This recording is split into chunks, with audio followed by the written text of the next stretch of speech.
taking on the Oregon State Beavers. Alongside the legendary head coach, Pat Casey, my name's Chris Majakowski. And Coach, we get a treat today with Dax Whitney on the bump for the Beavers. 17 strikeouts last Friday against Baylor. Going back and watching the highlights from that one, what impressed you most about that performance? Well, the stuff is electric. I mean, you're touching 99, 100. Slider, if they've tightened that up. I talked to Coach Dorman, said he really wanted that pitch to get tight, bumped 90 on that, could throw the change whenever he wanted, but just absolutely dominated. And, the stuff was good last year. Freshman kid pitched in the College World Series. I thought he was probably as good as anybody there, but, man, he separated last Friday night. He is the headliner today. Houston will counter with this batting order put out by head coach Todd Whitting. McLean Helton will lead things off in left field. Then it's the multi-dimensional threat at right field, Xavier Perez. Antonelli Savateri is at second for Houston, followed by Riley Jackson, the first baseman who homered last Friday against UT Rio Grande Valley. Blake Fields is the center fielder, a freshman who the Cougars think could be their next big star. Catcher is Dylan Maxey, an impact transfer from Texas Tech. DH Easton Whitfield hits seventh. Jackson Lima is at third base. He's off to a hot start, hitting .370 with 4 runs batted in. And the shortstop, Tyler Cox, plays in the 9-hole for Houston today. Let's take a look at the defense that'll back Dax Whitney up in this one. Adam Haight is in left, Nyan Hayes in center. Easton Talt, who made a game-saving catch last Friday against Baylor and then drove in a pair of runs to win that one for the Beavers. He is in right. Paul Vasquez is at third. Cooper Vance at short, A.J. Singer at second base, and Jacob Craig at first. The battery mate for Whitney is Jacob Galloway. Houston about ready to get this thing started. They'll be in the Road Grays, the designated visiting team in our tournament opener, coming off a weekend, Coach, where they dropped 2 out of 3 to UT Rio Grande Valley. That's a Vaqueros team that's going to contend for a Southland Conference championship, but a series that Coach Whitting freely admits that they should win. Yeah, I think early in the year, it depends on how things are going with your arms. That's all there is to it, because you don't want to extend your leverage guys. You don't want to extend your starters. So I think if you get in a situation, of course, that's a big game for Rio Grande. I mean, they want to beat Houston. Houston's got to get their guys ready for conference. And I think sometimes those things can help you out down the road. Take a look at the umpiring crew that'll be on the field today at Riders Field. Mike Morris is behind the plate. Jason Millsap down the first base side. Eddie Newsom up the middle. Andrew Fulton, umpire at third base. Crew put together by our organizers here in Frisco, Peak Events. 2 head coaches still discussing things at home plate with our crew. Mitch Canham for Oregon State, Todd Whitting for Houston. Oregon State has not played since last Sunday, where they lost 2 out of 3 at the Round Rock College Baseball Classic. What is that bounce back conversation like when you perform against a good field, but to only have 1 win in that first trip to Texas? That's not a great sign for the Beavers early on. Well, obviously high expectations with Oregon State every year. Kind of seems like when it's this early in the year and you lose a couple games, it's odd, because we have jumped out to great starts. But you got to remember the guys that they lost last year, from Arquette to Turley to Weber. I mean, guys that were in there every day, Caraway. So I just think they're a little short offensively right now, that they'll get that straightened out. Arms are plus. I think they're going to be just fine.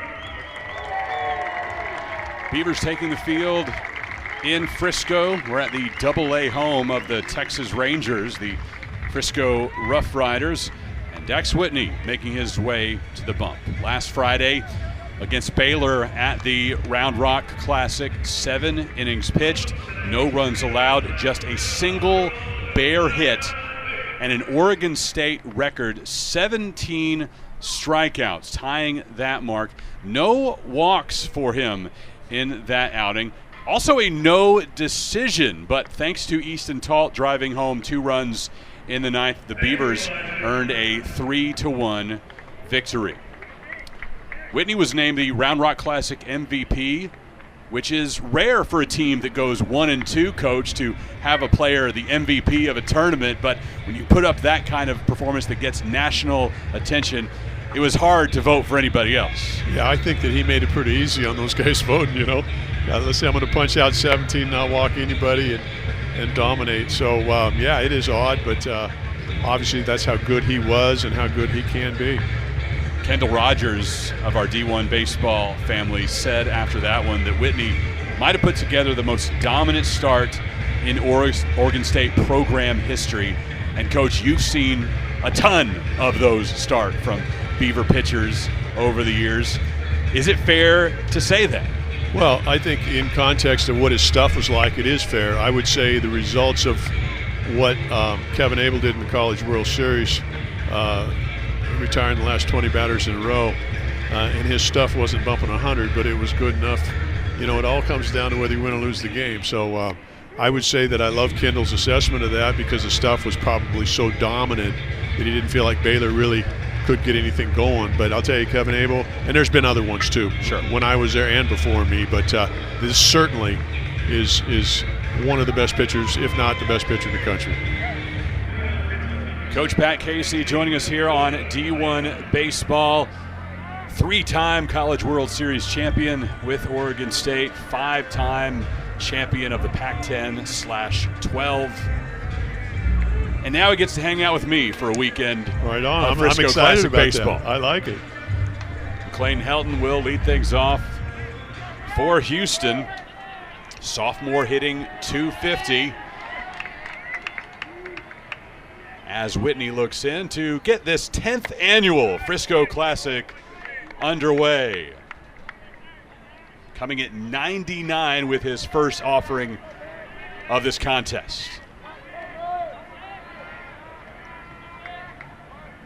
Helton waiting on the 1-0. Goes opposite field, down the line. Helton with a lead-off double into the corner. That was a great swing. You know, sometimes you got to not try to be early when a guy's going that good, but just stay with it. He did a nice job, stayed inside the ball. 99, you're just hoping, you know.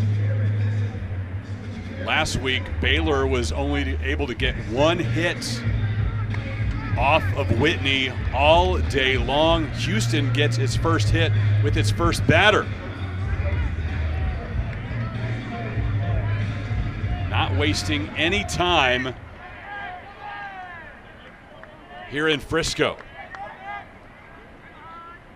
Baylor's lone hit came with their second batter of the game last week in the first, and then Whitney settled down and was rocking and rolling. I was thinking this guy's just excited as heck that he didn't get the bunt sign, trying to get 99 down. He says, come on, Coach. This is Xavier Perez, the Houston right fielder. Sophomore hitting .355.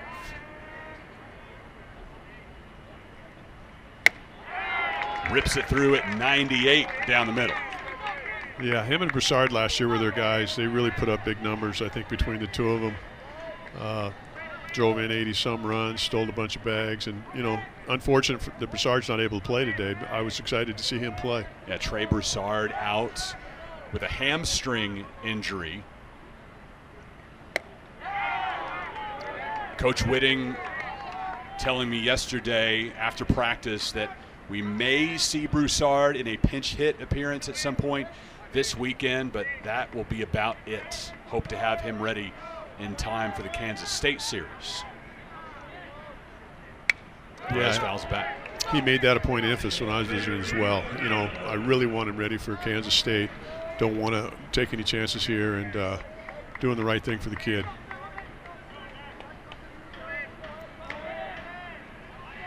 Helton on second. Leadoff double. Perez waiting on the offering from Helton. Chases one away. That dirty breaking pitch that we saw last week against Friday. He's got it dialed in again here. Yeah, Coach Dorman had talked about that. That was one of their goals in the offseason, was tighten that slider up. He thought it was more of a slurve last year. Thought that if he could tighten it up, get a little firmer, and he's bumping 90 with it.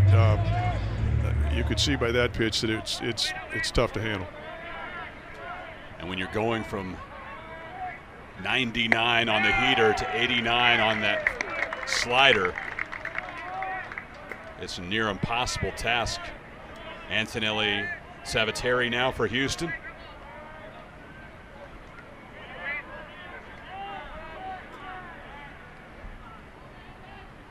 Senior batting .269 on the young year, 5 runs batted in.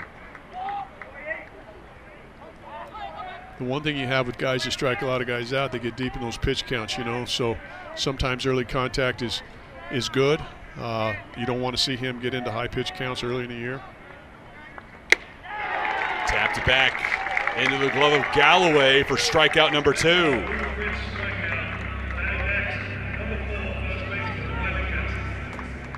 .99 and high to retire Saviteri.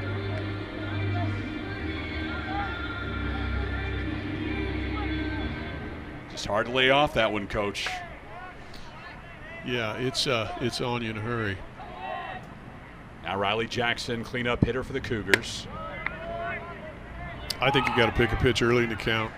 First time at 3 digits today. High fastball at 100.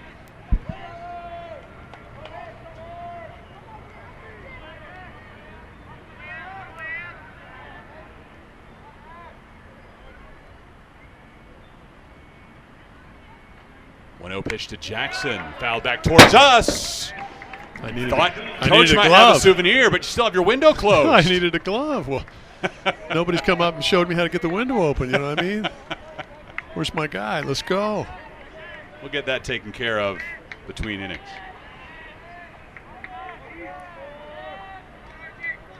One-two pitch coming to Jackson. Runner going, Helton looking for third. He'll dive in head first. You know, they're going to have to do that, Chris. They're going to have to take every chance they can get them advanced runners, hope for a wild pitch, hope that somebody boots a ball, somebody dumps one in, because, as you can see, the stuff is absolutely filthy. So a wild pitch against Whitney to advance Helton. Now just 90 feet away from giving Houston a 1-0 lead. Here comes a Jackson. Into center. Hayes after it. Can't pick it up. Cougars go up 1-0 on the strength of a Riley Jackson RBI double. Wow, nice piece of hit. Really good piece of hit. Hayes on the run, full extension. Rolls to the wall, and it's 1-0 Houston.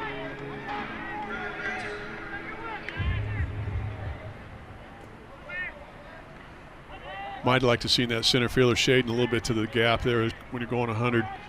Probably not going to pull you quite as much as you think. You round that one up.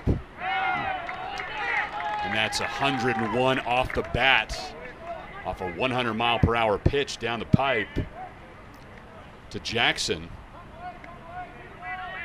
Now to Blake Fields.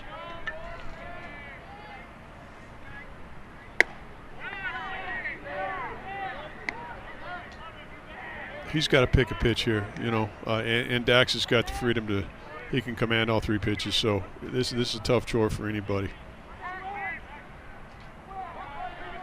1-1 with Jackson leading off second. Whitney looking him back.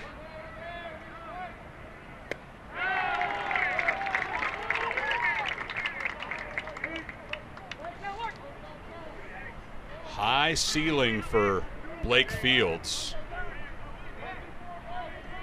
Freshman hitting .308 in the early part of this campaign. 4 runs batted in. And he goes down looking. 3 strikeouts for Whitney. in this top of the first, but he allows a pair of doubles, and the Cougars go up 1-0. You're watching the Frisco Classic on D1 Baseball.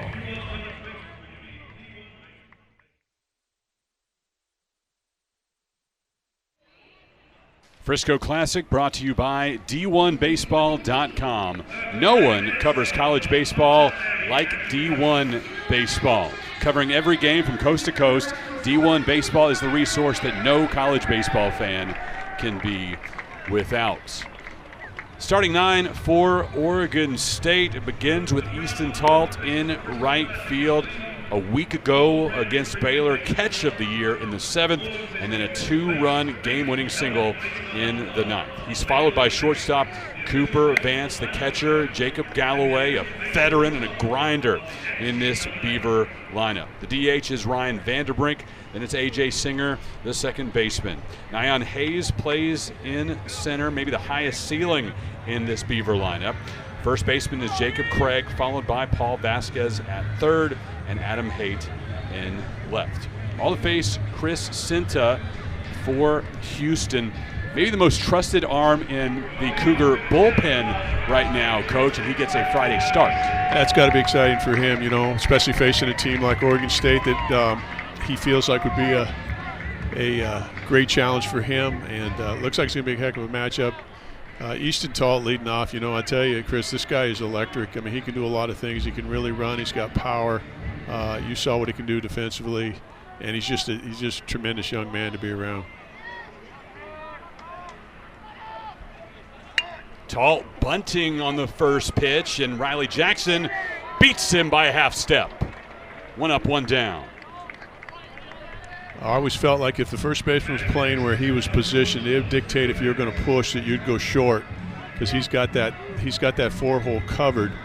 If he plays the line, then we'll try to push it between the pitcher and first base. So he probably would have been a little better off going right down the line. Here's the defense backing up Cinta in the outfield, left to right, McLean Helton, Blake Field, Xavier Perez. Infield left to right is Jackson Lalima, Tyler Cox, Antoni Savateri, and Riley Jackson. Dylan McKay backing up Cinta. Dylan Maxey behind the plate for the Cougars. Cooper Vance with that compact swing sends it into center. Real good piece of hitting. Stayed inside the ball. Just did a nice job with, didn't try to do too much, kind of like what McLean did and lead off for Houston. Quick work by the senior, putting his average just above 300 on the season. Leads to Jacob Galloway.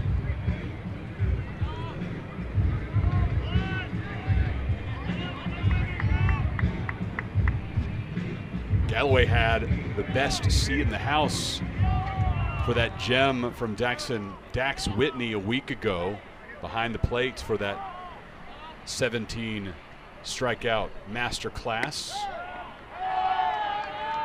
Best pitching performance he has ever caught, he told us. Well, I could imagine. I would like to visit when they're about the one that was better. Going to be hard to find one. Yeah.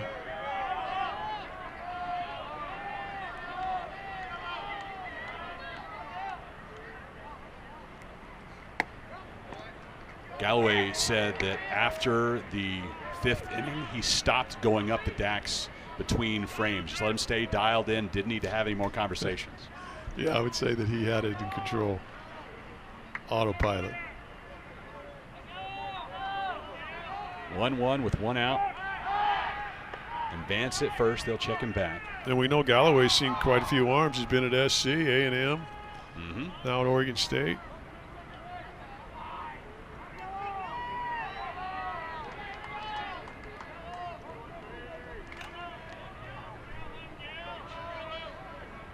Waiting on the 1-1 as Cinta looks at Vance, now comes to the plate, missing away.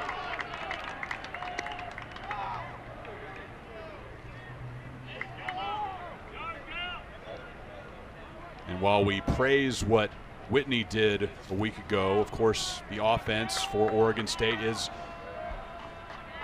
not playing at the level that they want to just yet, as that one's up above the head of Galloway. But Jacob, for his part, said that it's only 7 games deep. Nobody needs to hit the panic button yet. Just getting back to the process, everything will work out. Yeah, I would say 7 games. That would be a very good statement. It's early, playing a lot of people, lost a lot of people, so game's going to be the teacher for a while. On the 3-1, the shift was on, and Galloway trying to bunt it down the line, and it rolls foul. I love that. I mean, if you can handle the bat when they do that, you walk there. The one thing you want to make sure is you don't have to be perfect or foul when they've got the shift on that far, so I love the thought. Galloway will head back to the box with a 3-2 count against him. Nearly perfect. Just inches away from hitting the bag at third. Yeah, as far as they were shifted, if there's nobody on, he might have had a double. Payoff pitch coming from Cinta. Runner is off into right field. That'll bounce in front of Perez. Cooper Vance will stop at third base. Runners on the corners for the Beavers, and 1 out in the bottom of the first. I think it's pretty obvious that Coach Canham wants to ignite the offense by getting things going. You know, you had Talt push to lead off the game. We had Galloway trying to put one down. Now we start a runner. I mean, that's good baseball right there. You know, I know he's trying to get them going. This is a good way to force their hand, take a little pressure off of them.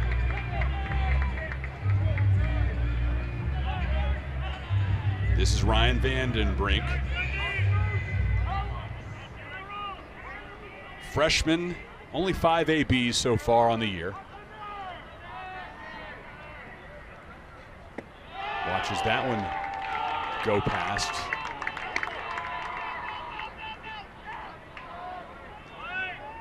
Low for ball 1.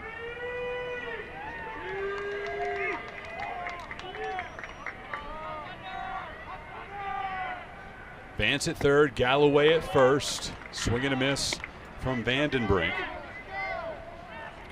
1-0 change, effective pitch.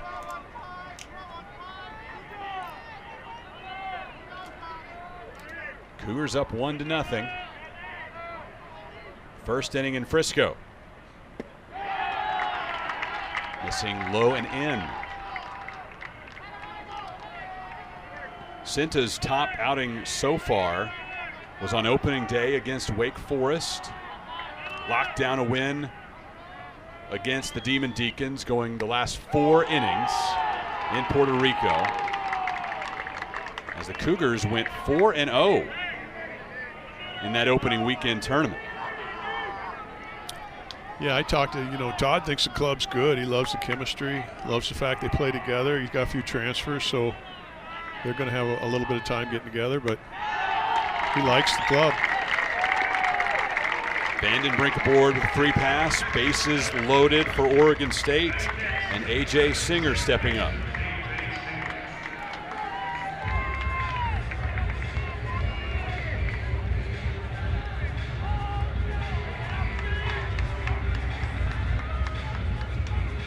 Leads to a visit on the mound for Houston, as the Cougars jumped on Dax Whitney early. A couple of extra base hits, giving Houston a 1-0 lead. Now, before the game, did you think after the top of the first you'd be telling me that Houston would be ahead when we were talking about Dax Whitney? No.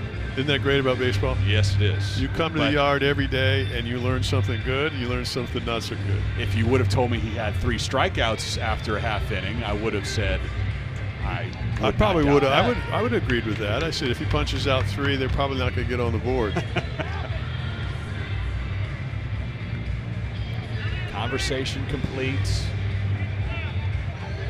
Head of Cinta's first pitch to A.J. Singer.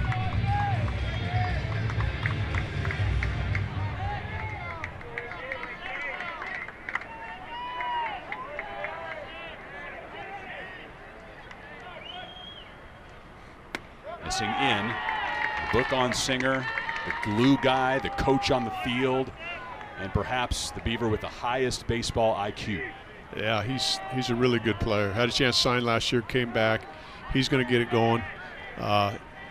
He's ready to go. 1-0 to the shortstop, Cox, flipping it to second, on to first for 2. The Cougars get out of the inning.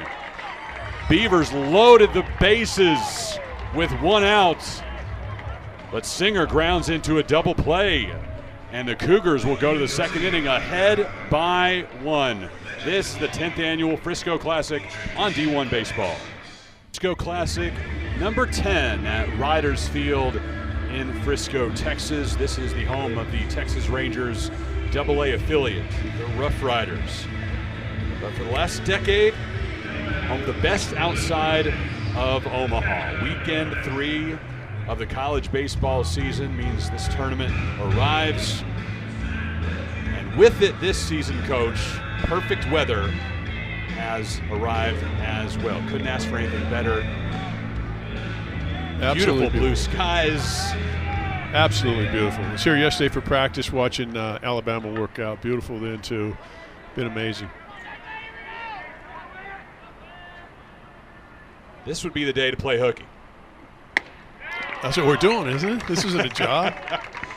Get to go to the yard. You and I somehow have finagled it for a very long time to make coming out to a baseball stadium our work. All these other folks are having to take a half day of vacation instead of going to work on a Friday afternoon.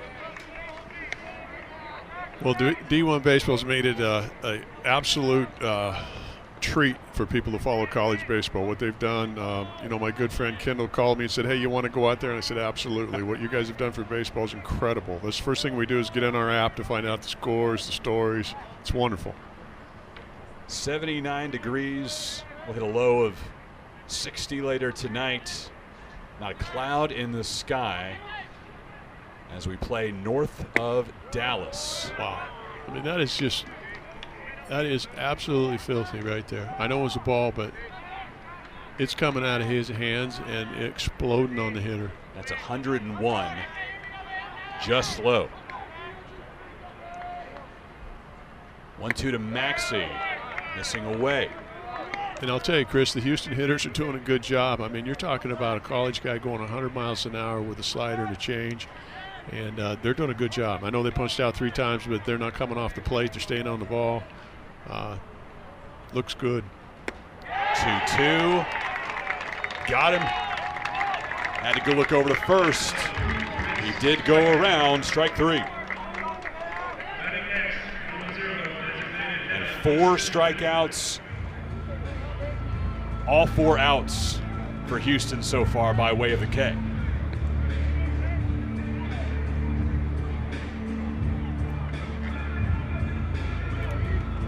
Winfield steps in at DH. Just 3 at-bats for him so far this year. Has yet to pick up a hit. Wearing number 0 on the back of his gray Cougar uniform. You need to bring that up after you talk about he doesn't have a hit yet. We don't want to match that up with the batting average. He transferred from Texas, didn't he? Was he a Texas transfer? He started at Louisiana Monroe, then a year in Austin. Now his 3rd collegiate stop in Houston.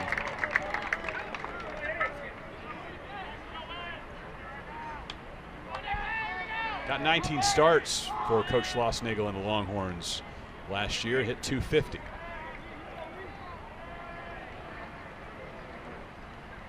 Oh, 2 away. I haven't seen Texas, but I heard they're real good. Schloss got them going. I mean, always does. I heard they're even better than they were last year. For as much as you can tell from an opening weekend series against UC Davis, I walked away thinking that looked like an Omaha-bound team. Strike 3, 99 from Whitney. That's 5 Ks.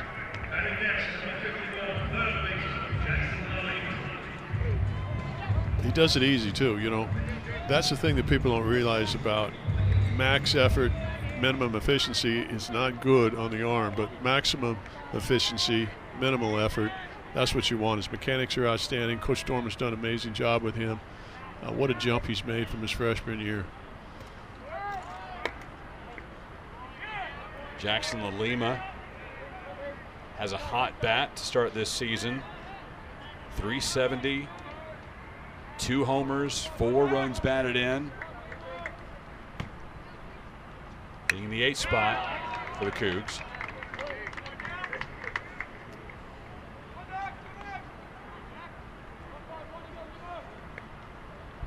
I had that opening weekend series for SEC Network for Texas and UC Davis, and they looked every bit the #1 team in the land, although some people think LSU is just a tick better. And when you're the champ, you deserve to be #1.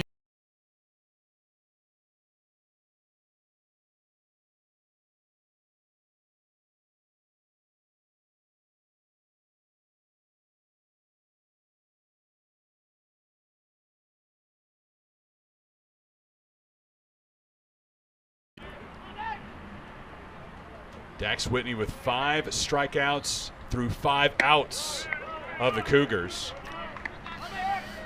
Late in June in Omaha, we'll be able to figure out who the best team is, like by June 26th or 7th usually. We're only in weekend 3. Exactly. Let them play. 2-2, missing high. But even early in the year, Coach, I love the show that Peak Events puts on because it feels like a regional just without a 4 seed. You've got great competition all weekend long. You have to adjust day by day to a new opponent. 3-2. Wow. Got him looking. Wow. 6 strikeouts through 2 innings for Whitney.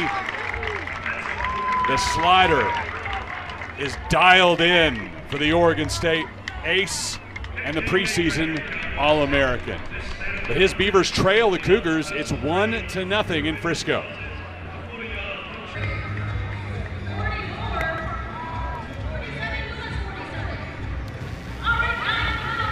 Texas Health Hospital Frisco, proud to provide the very best in healthcare with a quality of service that goes above and beyond your expectations.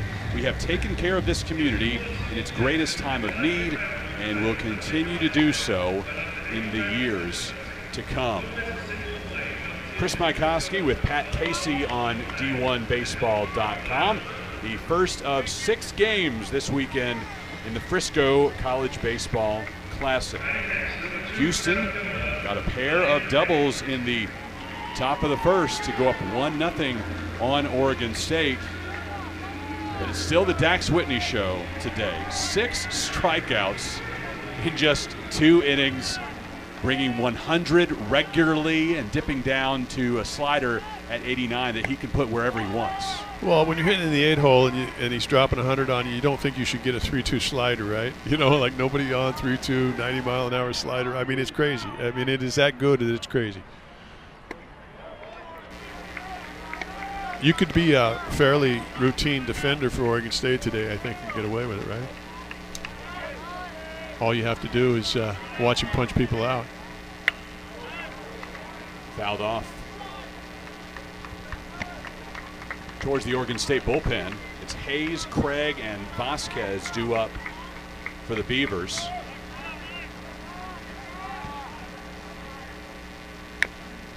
Fouling off the 0-2, staying alive. You know, I really know they like Hayes, thinks he's got big upside.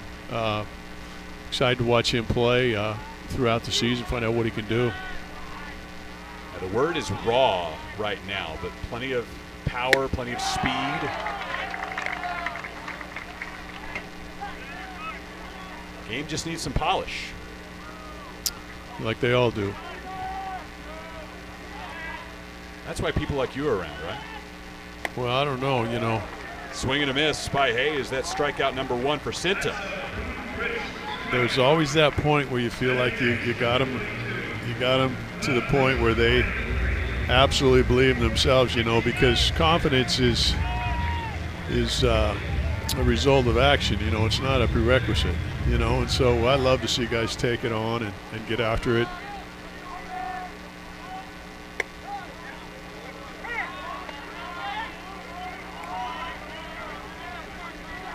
Here's Craig. Last Saturday, in what was the most anticipated matchup of the Round Rock Classic, Craig homered against Southern Miss into center. 2 up, 2 down quickly. Yeah, I tell you, Southern Miss, pretty good. Rolled through Round Rock, winning that championship, and then proceeded to beat Alabama soundly in midweek action before Crimson Tide came up here to Frisco. Yeah, I think Alabama's got some injuries that are crucial.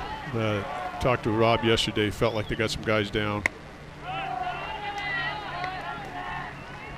Away to Vasquez.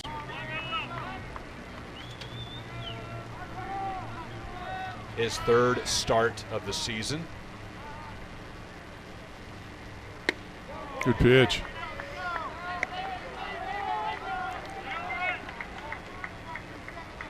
.82 miles per hour, low in the zone.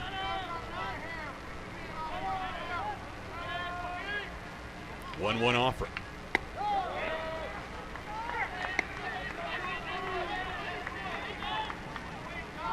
I really like how quick he works. I really think it's the advantage of the defenders and the club. And Did he check it? He did not. A pair of strikeouts for Chris Cinta in the bottom of the 2nd inning. And the Beavers go down 1-2-3. Houston leads 1-0. 2 innings complete in Frisco. Tonight, it's game 2 of the Frisco College Baseball Classic as Iowa takes on Alabama. And then here's a look at the schedule for the rest of the weekend. We'll get started at noon on Saturday as Houston takes on the Iowa Hawkeyes at 4. It'll be Oregon State and Alabama. Sunday, we get off to an early start, 11 a.m. Central for the Beavers and the Hawkeyes. Our finale at 3 o'clock between the Cougars and the Crimson Tide. I'm Chris Mykowski. Pat Casey is alongside. Ken Jones leading our team behind the scenes here on D1Baseball.com. 9-hole hitter for Houston is due up as Tyler Cox and the Cougars turn the lineup over for McLean Helton and Xavier Perez.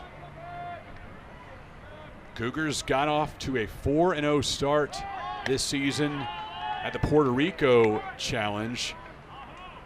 Played well enough, Coach, where there was one mention on D1Baseball.com of Houston in the Omaha 8. wow. That's how big of an impression they left after that opening weekend. And they have a lot of big-time pieces. One of them is missing this weekend as Trey Broussard is out for the hamstring issue. When he returns, big pop, big energy. Yeah, Coach Whitting was talking about for the game. He says, hey, we're not extremely talented, but we got real chemistry. We got real guys that want to play. And I think that's pretty cool. I think that's important in today's game, all the transfers you have.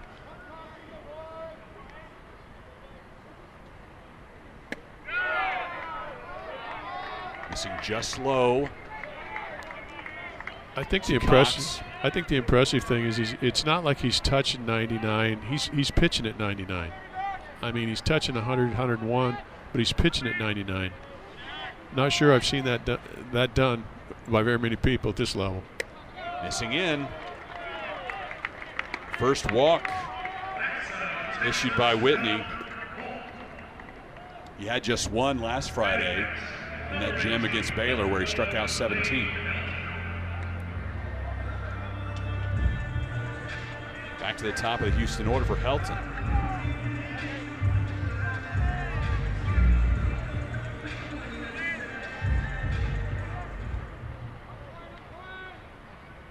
Helton doubled to lead off the first inning for the Cougars. Moved to third on a wild pitch. Then came home on a Riley Jackson double.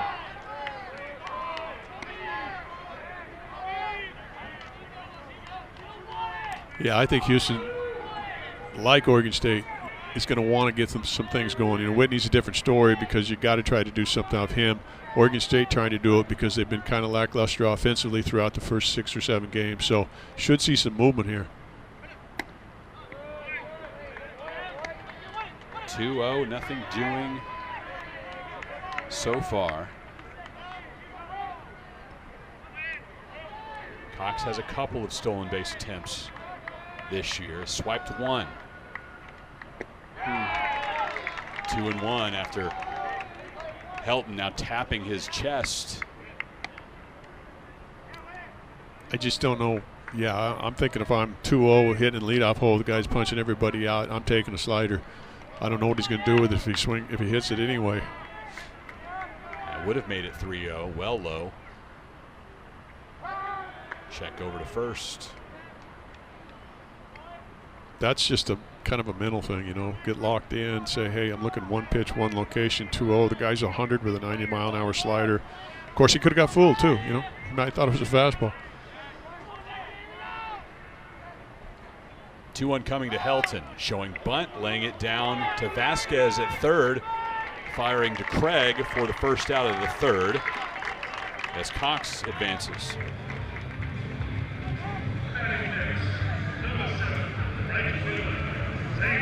Oregon State had to make a play.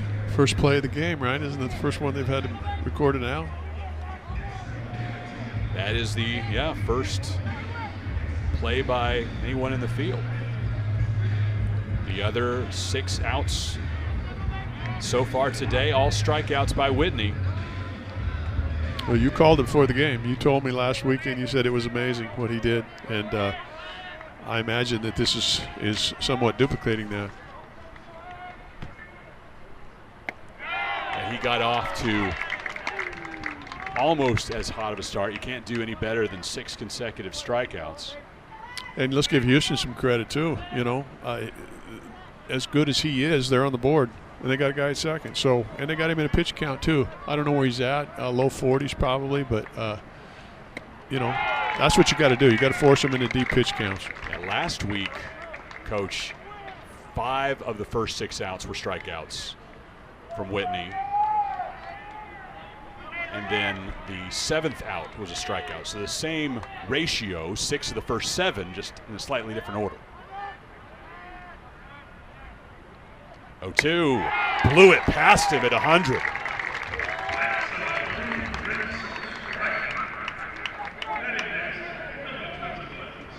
Seven Ks for Whitney.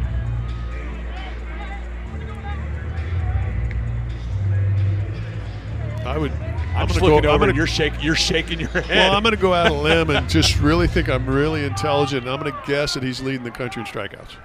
Yeah, you're there. We got guys in the room laughing. I want to see how far behind anybody is. I took that for granted going into the day.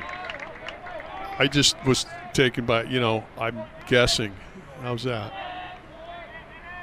Only 2 up on a couple of other pitchers. 23 on the season entering today.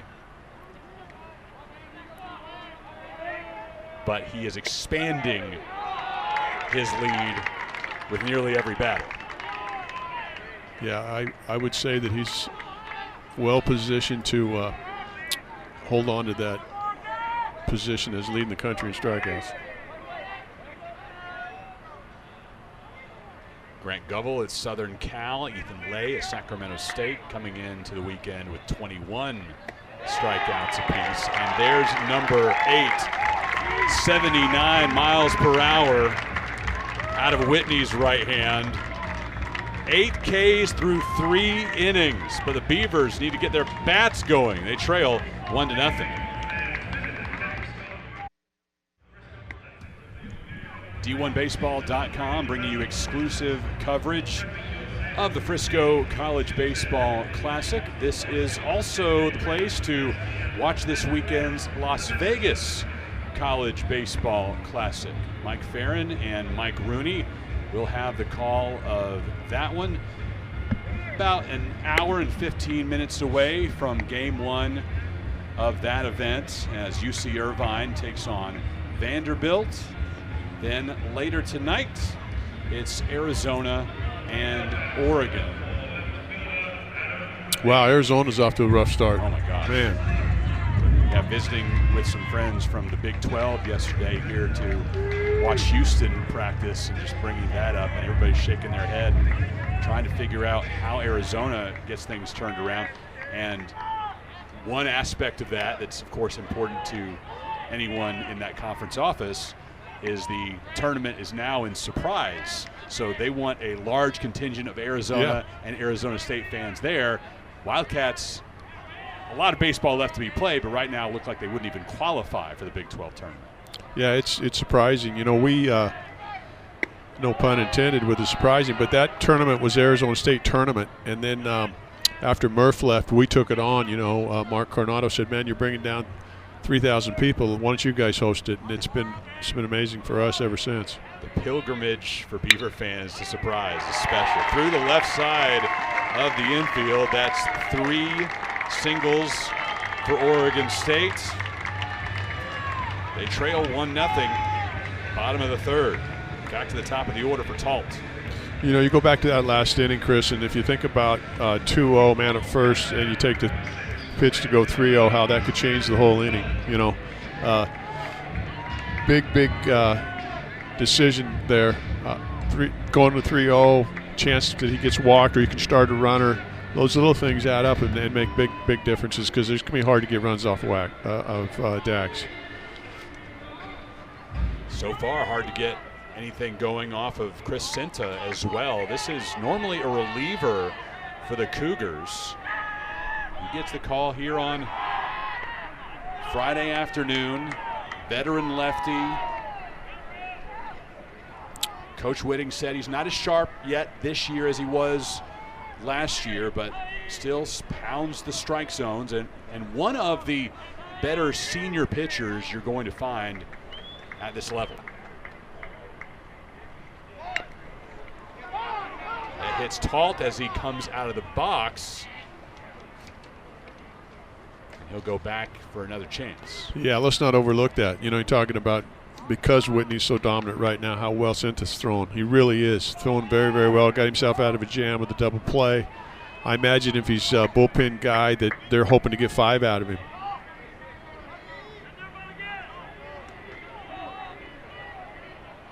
Everybody reset. Haight at first. Talt batting from the left side. Showing like he would be swinging away, but watches that one travel high and outside.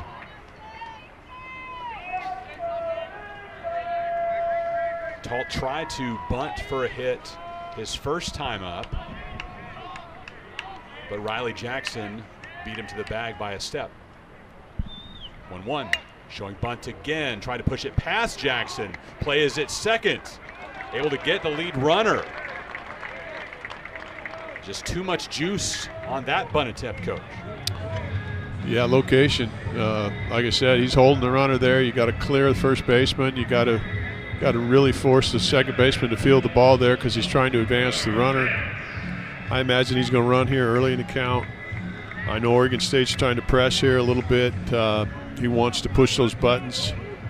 I like what he's doing, trying to get a lot of action, trying to get the guys on the move, trying to take a little pressure off of them. It's a good move by Mitch.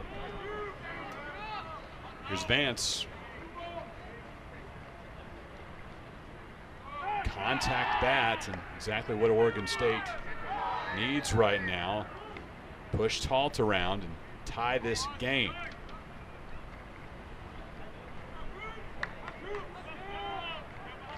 We saw those reliable hands in the first, delivering a single.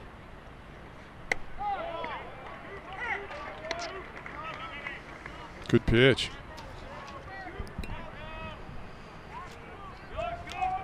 Outside part of the plate.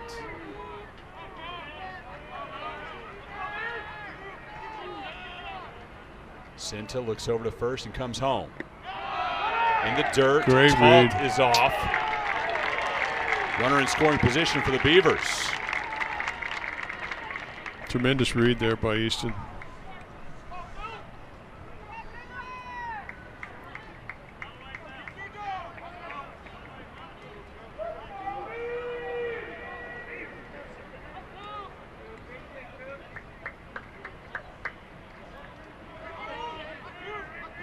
Wild pitch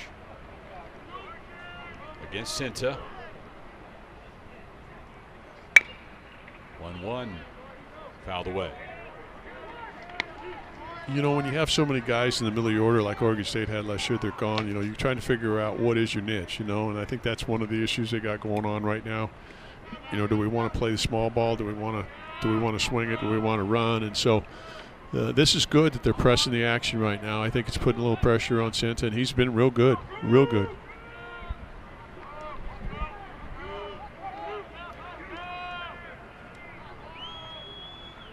Here's the 1-2. Strikeout swinging, 90 miles per hour. Went after the high stuff.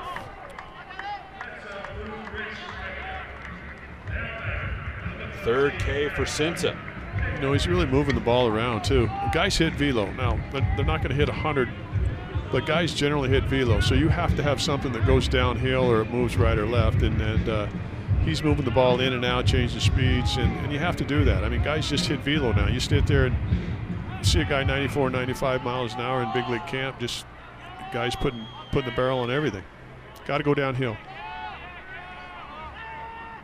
First pitch to Galloway, to the second baseman, Savateri, on to first, and Oregon State still unable to get anything across. Easton Talt found his way to second.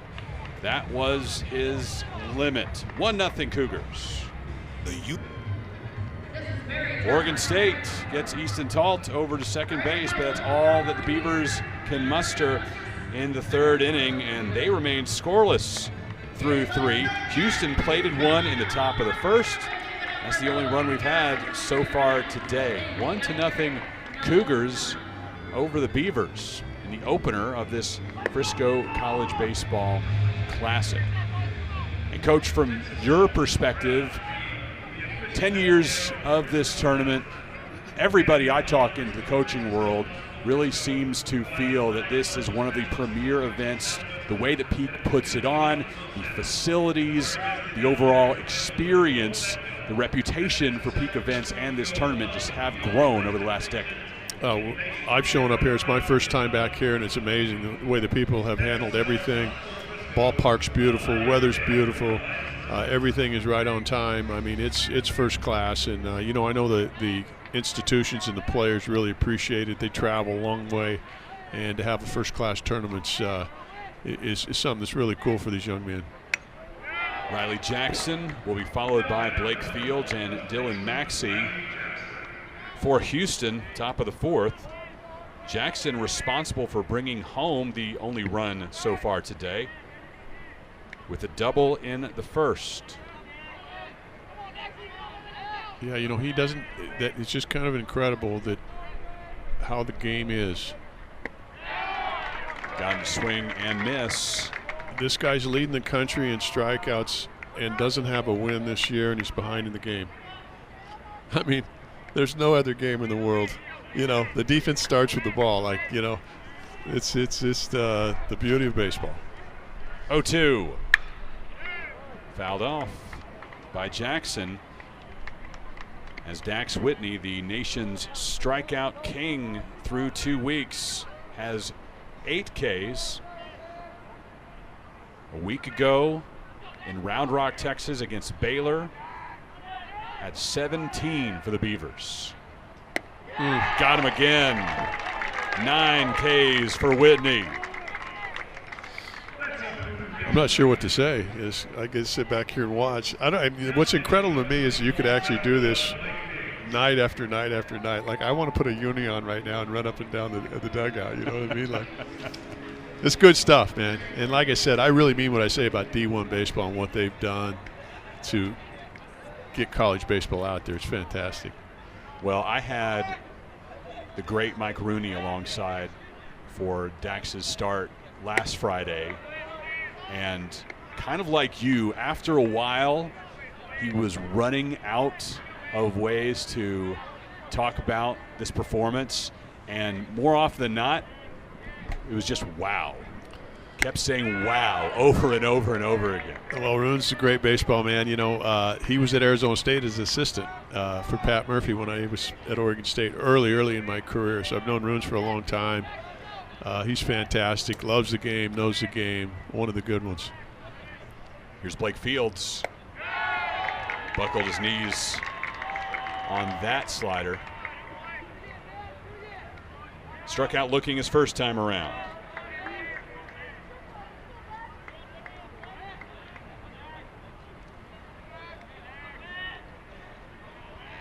Two-one with one out. I imagine we'll get similar comments from Todd Whitting after this one's over, but last week, Mitch Thompson from Baylor said that in his 3 decades that Whitney may have displayed the best arm that he's ever seen against one of his teams. Yeah, I'll tell you, it is.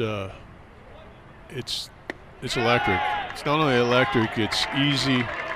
It's a 3-pitch mix. Obviously, the slider right now, he's punching 8-9 guys out with sliders and 3-2 counts, which is crazy. He's doing it real easy. Has a 3-2 count now against Fields. This would be strikeout number 10, but it's fouled away. You know, for anybody that wanted to know how good he is, if you saw how easy he does it, it just tells you that there's even more in there, and it's incredible how the jump that he's made. And you get a lot of credit to Rich Dorman and all those guys there at Oregon State that have worked with this guy. 3-2. Is that going to stay in play? No, that's 3 rows deep. Galloway chased after it. I think maybe Fields was hoping that'd stay in play. Make the Beavs make another play, you know what I mean?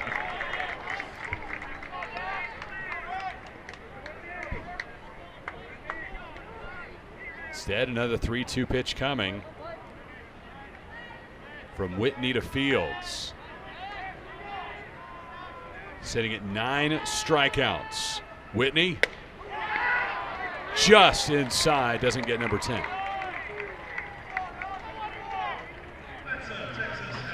I'll tell you, the only thing that they can do right now is just continue to grind out at bats, continue to put pitch count on him. That's about all they can do. And like you said, since it's hold and serve, man, it's really a good baseball game. We don't know what either team's fielders are like because they haven't had to do much.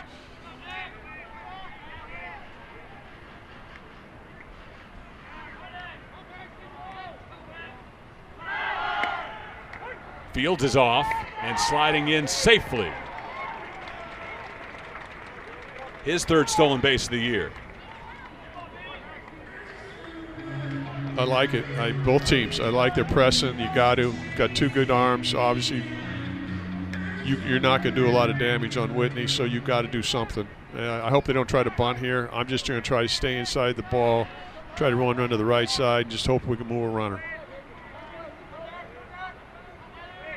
Maxey struck out in the 2nd. This time a one-hopper they got him to hung up. Vance, and it's Fields in a pickle. Fields is out as he retreats to 2nd. That's the 2nd out of the 4th.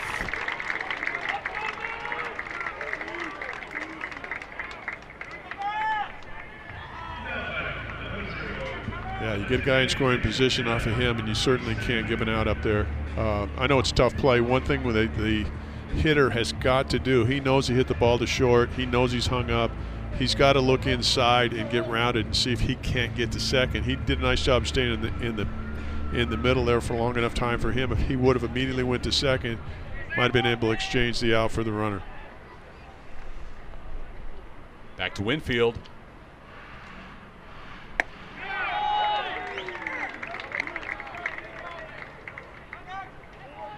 Winfield was Whitney's 5th strikeout victim. In the 2nd, Maxey diving in safely.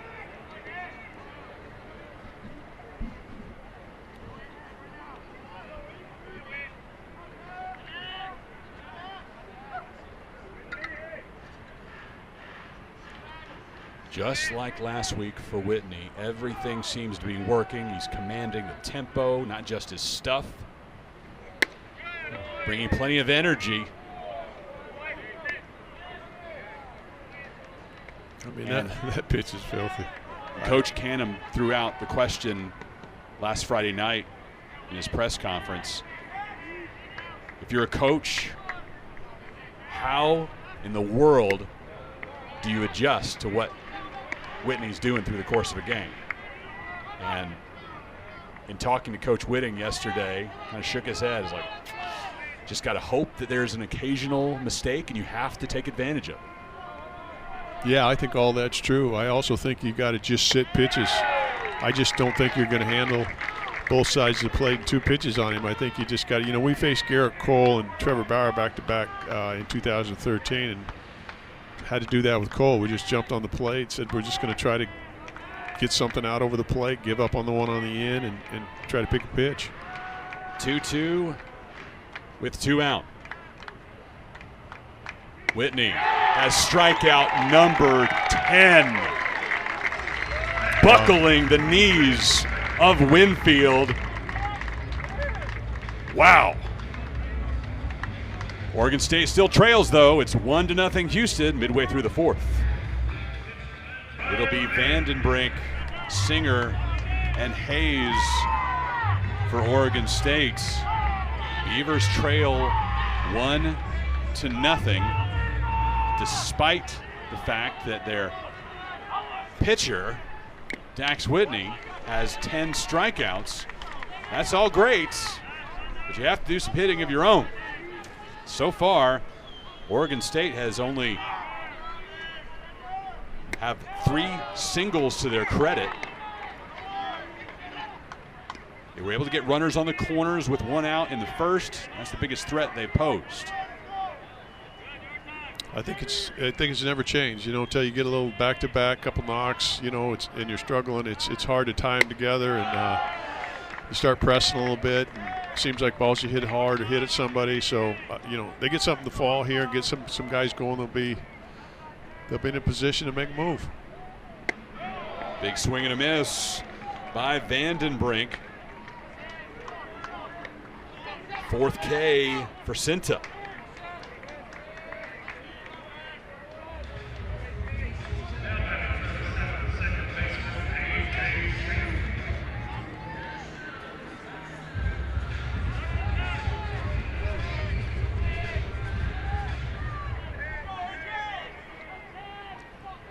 Oregon State offense, maybe the biggest question mark on any of these teams heading into the weekend. We knew the pitching staff was elite and deep. We've also seen this Beaver team battle tested early in the year, found various ways to win games in Arizona. Then they dropped 2 out of 3 last weekend in Round Rock. Yeah, I think they defended and pitched so well that they left them in a position they had a chance to win the ball game. I think that the teacher's going to be the game a little bit for them offensively because they're young and lost a ton of their offensive production with those guys. But I'll tell you, Cintas really moving the baseball around, really make it difficult on the hitters. He's not giving them the same look. He just continues to change sides of the plate. Change speeds, change directions. 0-2 count to Singer. Missing away. And Coach Canham emphasized that his team is just hitting too many pop-ups right now. Have to be more of a threat on offense. Today, just 1 fly out. 4 Ks against Cinta. But the offense, it's young, it's inconsistent at times, just still searching for an identity. Yeah, I think a lot of clubs are this time of year. 1-2, fouled down the third base line. Basent is making it difficult on him. He's so good at flipping sides of the plate. He went off the plate there, then jams him inside. Nothing's overpowering, but it's change of direction, change of speeds that's really tying him up.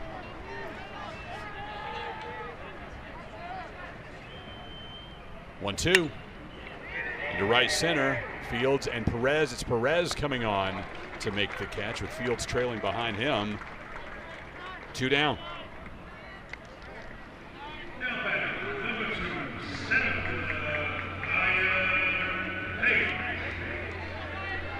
Here's Hayes, who struck out in the second. First victim of Cinta.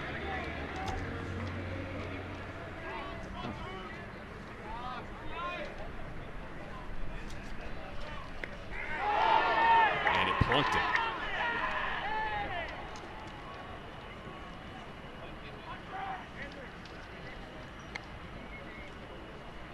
Hayes clearly in some pain as that hit his back foot. Just the wrong spot. He has his front foot all padded up, Coach, front ankle. But he didn't have any defense for that pitch. No, he's going to have a thigh pad or knee pad or something for that one.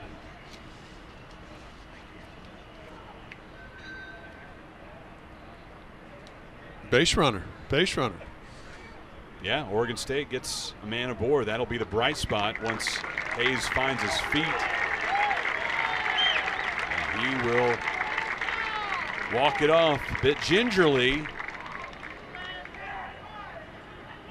But he's ready to continue. Hayes been around a little bit. A couple different schools. Landed here at Oregon State.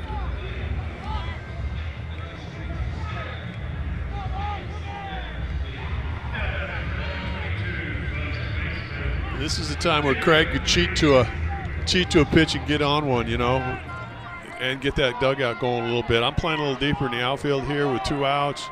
Guy can't score from first with 1 swing unless it leaves the ballpark. First pitch to Craig. Big hack. Ahead of it.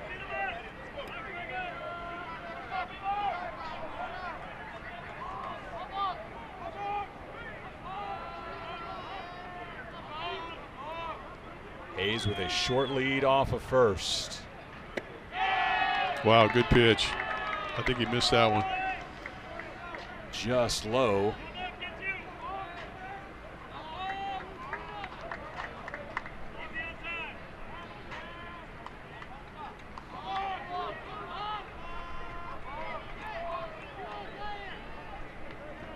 One. Missing away. According to Mike Morris, calling balls and strikes.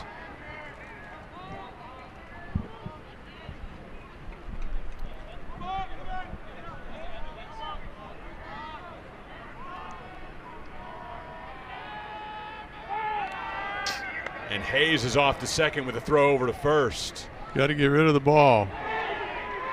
Safe. Got the ball to second in time. But Saviteri apparently lost the handle. It's all the little things in baseball that accumulate the big things. You know, rundowns. We used to run rundowns and rundowns and rundowns.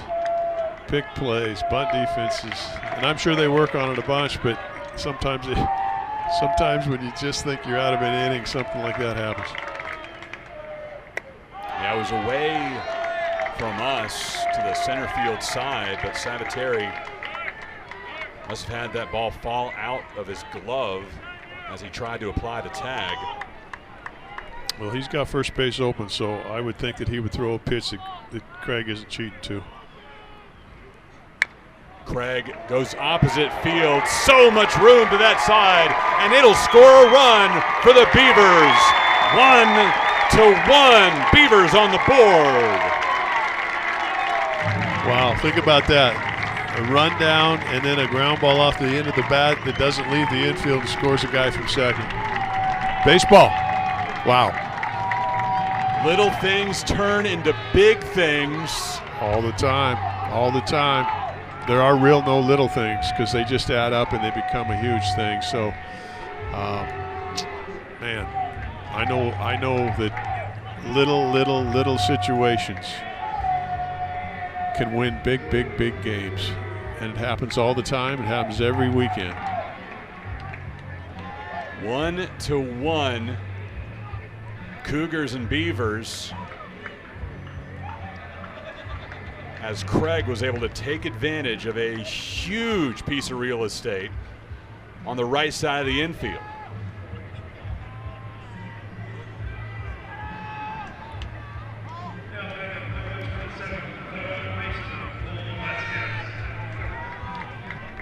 I love it, and it's one of the reasons why I hated the MLB rule of banning the shift, because hitters should be able to do things like that. Yeah, well, you know, the problem with MLB guys is that, you know, they're not going to make a real effort. First pitch swinging, a one-hopper to Helton. Back-to-back singles for the Beavers. You know, they're not going to make a real effort to do that, go the other way, and they need more offense in the game. So, you know, I kind of forced their hand to eliminate the shift. But I'm with you. I wish a guy learned how to handle the bat if they want to shift with it. Now, in that particular deal, Craig hit it off the end of the bat. I don't think he was intending on doing anything other than doing damage, and it worked out for him. So, but here again, you know, I was giving him more credit than he deserves. Is that what you're saying? Well, I'm just saying it's just crazy about saying that Dax Whitney's behind 1-0 and now it's 1-1, right? I mean, both teams have scored. It's odd the way it's gone, but you're 100% right. If they're going to shift and you can go the other way, you're going to do some damage. 9-hole hitter is Adam Haight. Singled in the third.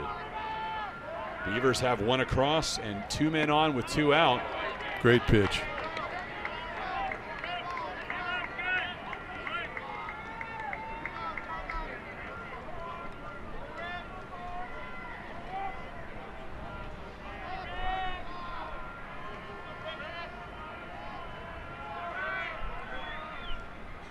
Zinta missing away.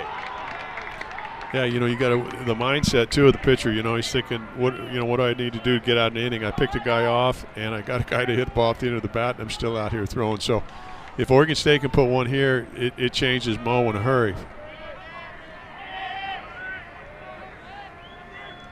2-1 to Haight. Catch in the outside corner. Zinta, normally a reliever. This is his first start of the season. Nobody throwing in the Cougar bullpen yet. A couple of pitchers up and stretching now. 2-2 into left. Craig gets the go sign. Here comes the throw. It's off to the side. Oregon State takes a 2-1 lead. Adam Haight with an RBI single. Just what we talked about, a little momentum. You get somebody to bang one, get across the board, put one on the board, and all of a sudden you feel a little better. You got a little bit of momentum. Now you got Easton Talt coming off. He's capable of leaving the house. All about momentum. This guy's throwing well too. It's really too bad that they couldn't get out of that inning for him. But you got to get him off the field. You got to get your club off the field.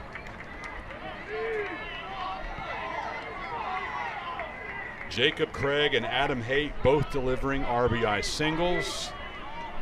And the Beavers may not be done yet, as we're back to the top of the Oregon State order for Easton Talt.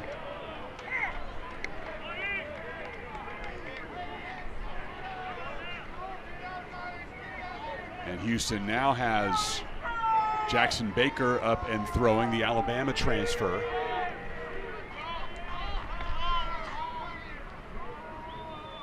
Zinta trying to get out of this fourth inning. Lifting one high to right field. Easton Talt nearly got a hold of all of that one, but it's Perez at the wall making a grab. Saving a pair of runs for his Cougars. Easton Talt denied, and Oregon State's lead stays at 2-1 through 4 in Frisco.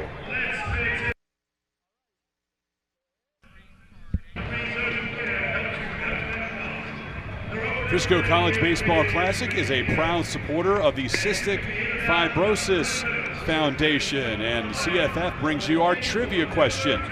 What Oregon State player won the Golden Spikes Award in 2019 after leading his team to a College World Series championship 1 year prior?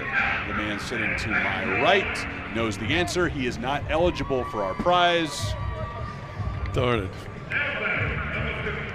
We will give you the answer in the next inning. Pat Casey is alongside. He was one of the options there. I will eliminate that. Coach Casey is not the correct answer, but he knows who is. No. I had Golden Spikes. I just wasn't playing. You know what I mean? Lima, Cox, and Helton due to the play for Houston. Wow. As Dax Whitney sitting at 10 strikeouts, 4 away from tying the Frisco Classic record. It's held by Ryan Jackson of Dallas Baptist. He did that against Arizona 2 years ago. That tournament was won by the Patriots in an extra inning championship game that Sunday against Alabama.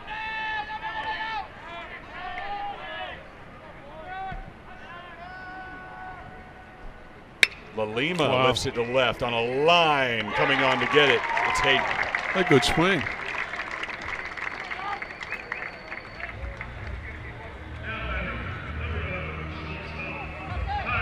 Barreled up, and Hayden moves forward to make out number 1, leading to Tyler Cox. Selfishly, I'm rooting for the drama of the championship belt this weekend, still being up for grabs in Game 6 on Sunday, as I'll have the call of that finale with Jack DeLongchamp.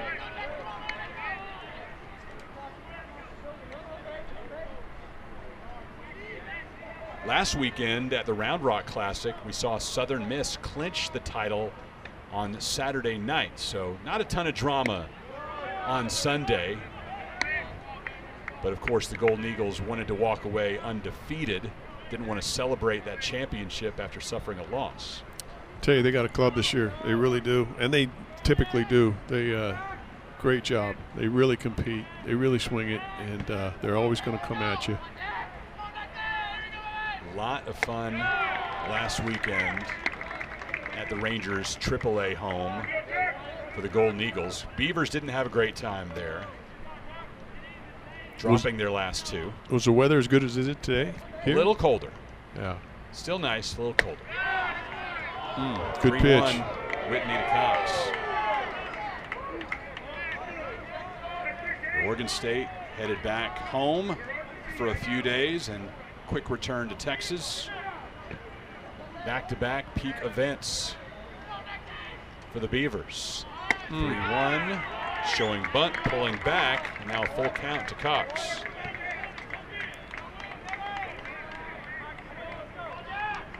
I mean, when you're going 100 and you have the ability to throw a breaking ball 3-1 with a 2-1 lead with 1 out, nobody on is, wow. 3-2 fouled back.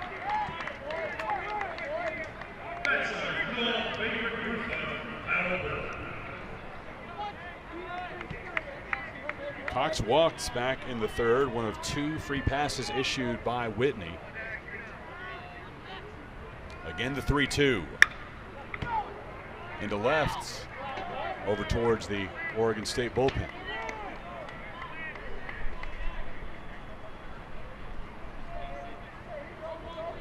I would think the change there was a pitch that this guy's thankfully got. Because he's going to get a hunt now. 3-2. Opposite field base knock for Tyler Cox. 3rd hit of the day for Houston.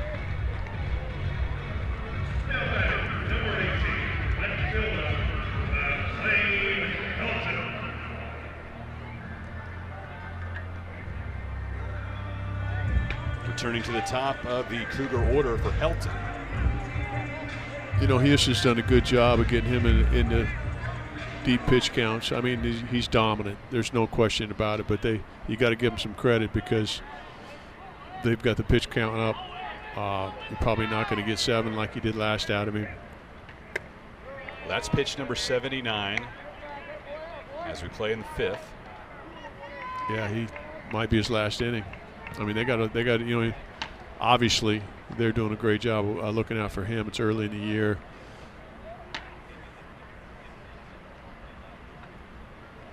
I'm sure there's a count on him. Probably 90 would be the max, I would guess, somewhere right in there.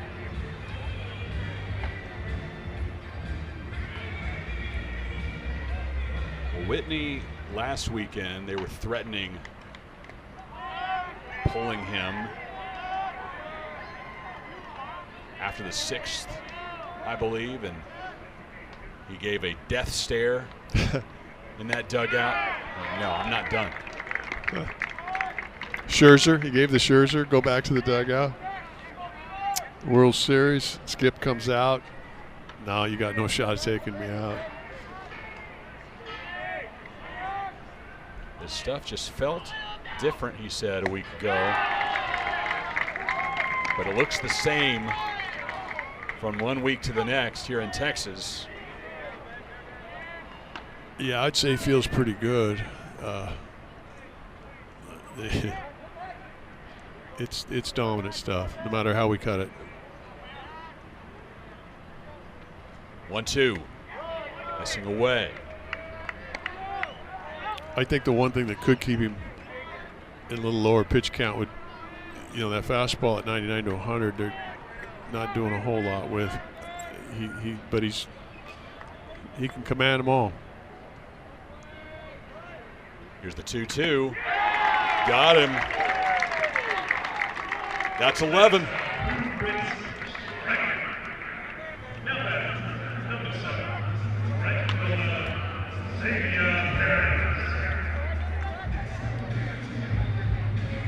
Well, he has that ace DNA in him, Coach. And when Whitney's on the mound, the Beavers aren't going to lose a lot. Last week, he didn't get the decision. This time, he has got a little run support, leading 2-1. As Perez lifts this one high into the Frisco sky. I tell you, he likes that one pitch out. 11 strikeouts for Whitney. 2-1. Beavers over the Cougars. Middle of the 5th in Frisco.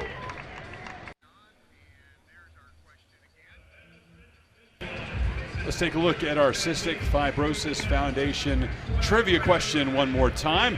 What Oregon State player won the Golden Spikes Award in 2019 after leading his team to a College World Series championship 1 year prior? It is not the man standing or sitting right now to the right of me, Pat Casey.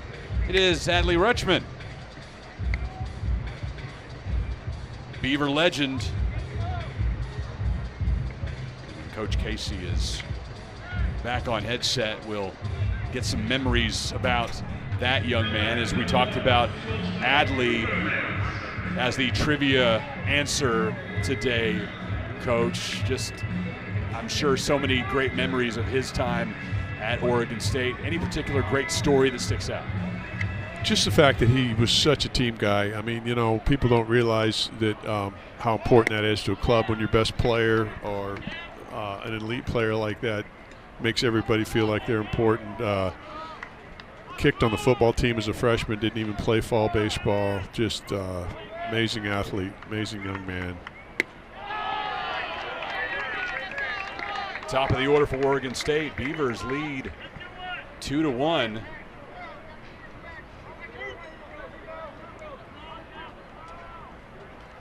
Beavers lost their Round Rock Classic finale last Sunday, as this one is lifted to Xavier in right field, 1 up and 1 down.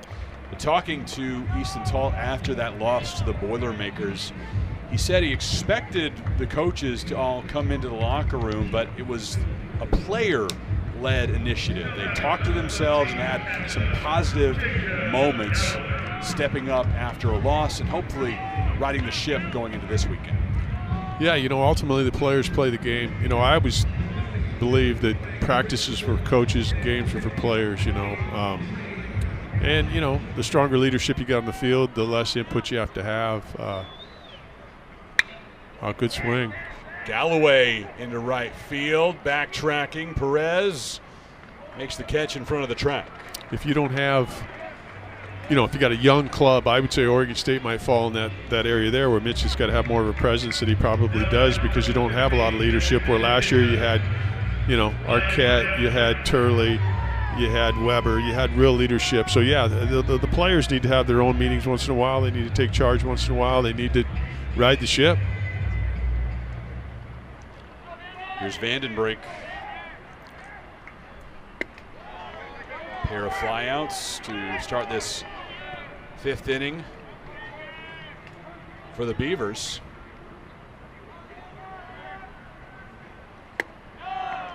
I will tell you that Adley Rutschman, when you talk about him, I had a scout tell me when he was in high school, this guy's going to be a closer. And I said, well, can't imagine taking that athlete and only using him once a weekend, maybe twice a weekend. And he said, well, I'm not sure his hands play, and now he's one of the elite catchers in the games. But I'm just saying that's how advanced he was athletic. He played. I used to say he played his position there like a shortstop. He was so active. He could come out, get bunts. He could do everything, and then of course offensively became, a giant. 1-1 to Vandenbrink as we resume after an errant ball coming out of the Bama bullpen, the Houston bullpen reaching the field. That will be the Bama bullpen in our next game. Swing and a miss by Vandenbrink. As Cinta potentially has wrapped up his day now. 5 strikeouts, holding Oregon State to 2 runs. His Cougars trail the Beavers in Frisco.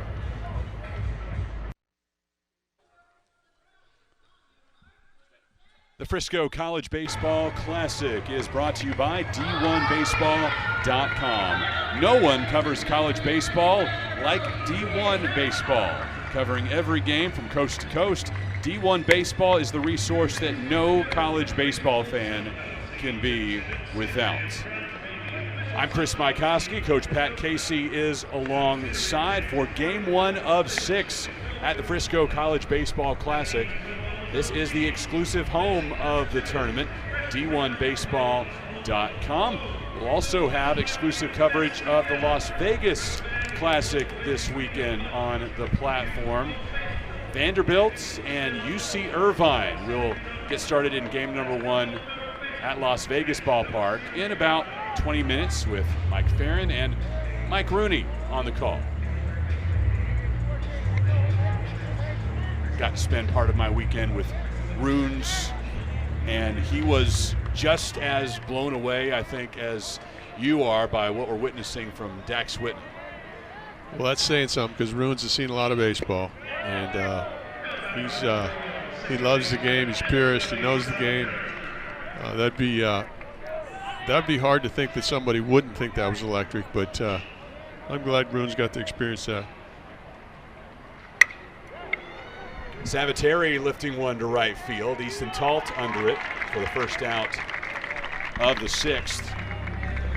I would have to think this is it for Dax. He's going to get into 90 pitches here, and they're going to want to protect him. So he's at 85 now. I think your eyes are better than mine from here to the scoreboard, but I don't think they want him to get much over 90. That was pitch number 84.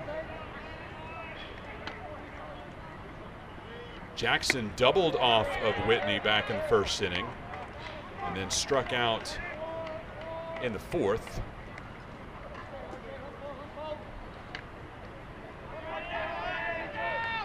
And through his 11 strikeouts so far, Whitney has had a good mix of out pitches. Ground out 3rd this time as Vasquez delivers to Craig.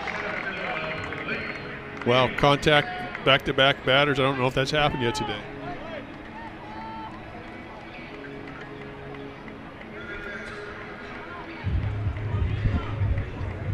In the 5th, we had a line out by Lalima followed by a single by Cox, but that's the only instance I can find. That's why you're the chief and I'm over here.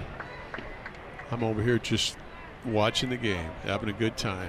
D1 baseball, thank you. Here's Blake Fields. In the dirt to him. Fields struck out looking in the 1st, walked in the 4th. And, Coach, this is somebody that Houston thinks will be their next big superstar. A freshman, great body, great bat control, and trying to go through the middle on Whitney, but Singer backhanding and over to Craig. 3 up and 3 down, but no Dax Whitney strikeouts. Yeah, well, that's something to talk about, isn't it? I'll tell you what, Houston's doing a good job hanging in there.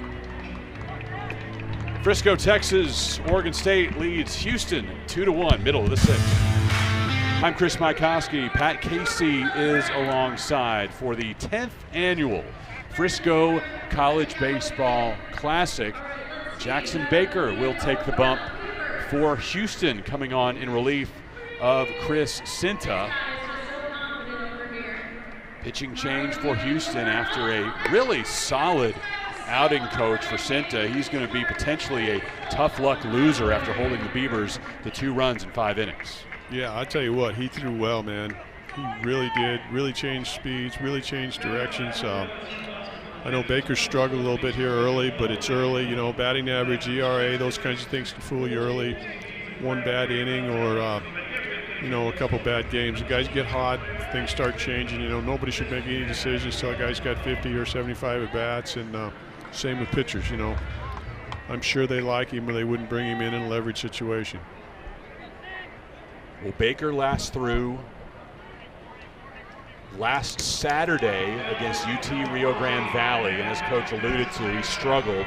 He only lasted 1/3 of an inning, giving up 3 runs to the Vaqueros on 2 hits, and both of those hits were home runs.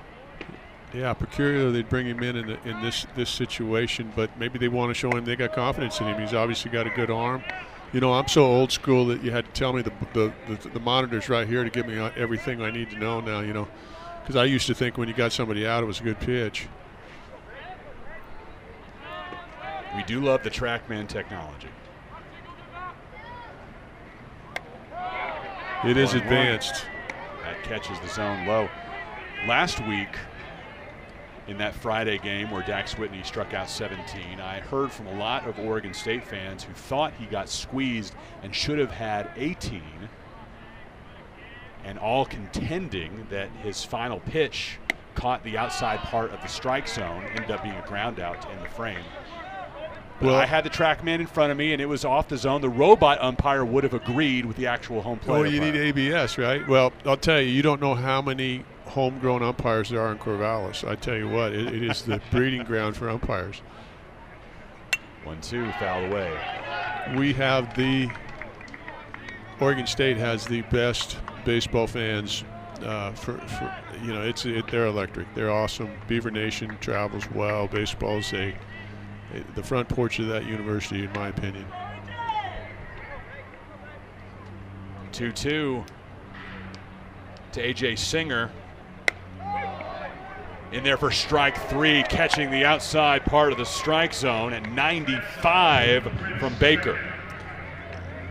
The last game I was at before I flew out here from spring training, you know, with the ABS system, you get 2 challenges. The umpire, big league umpire, seriously, he was overturned 8 times in the game. Never made an adjustment on the pitch up. And they're good, too. So everybody's getting adjusted to this new system. They're actually going to measure them for their height to give each hitter his own strike zone.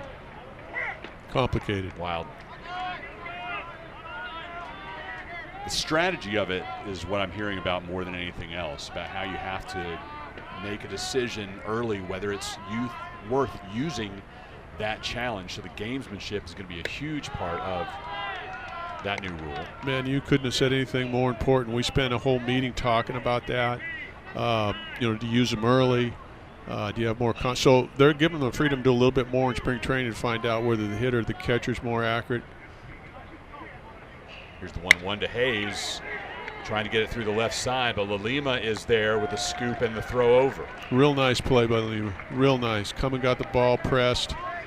But yeah, that ABS system is going to be something. And you know, once you lose your challenges, you're done. And so it's kind of like throwing the red flag out, right? You don't want to get late in the game and not have a challenge. So every club is working on what the strategy is going to be. But I'll tell you what, those catchers are pretty good at it at the big league level. I'll tell you that. Shift is on for Craig, same as he saw in his last at bat. Able to push one through the right side. This time the shift appears to work. Savateri in perfect position to make the play and retire Oregon State in the 6th. Beavers lead 2-1, 6th innings complete at the Frisco Classic.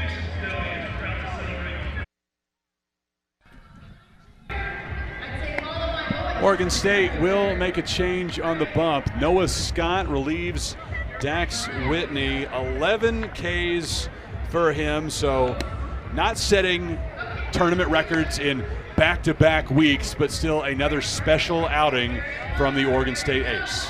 He was really good, and you know, both sides, man. Let's give Houston some credit too, because that stuff was nasty. I really like what Mitch is doing here. Him and Dorman probably had a long discussion because I'm sure Dax wanted to come out, but they're looking out for his future. I was never that kind, you know what I mean? Like, I had a guy going like that, I was, hey, run back out there, you know. But good for them. They got a tremendous bullpen as well. So I mean, it's not like it's going to fall off a whole bunch. Nobody's going to beat Dax Whitney, but they got plenty of arms in the bullpen.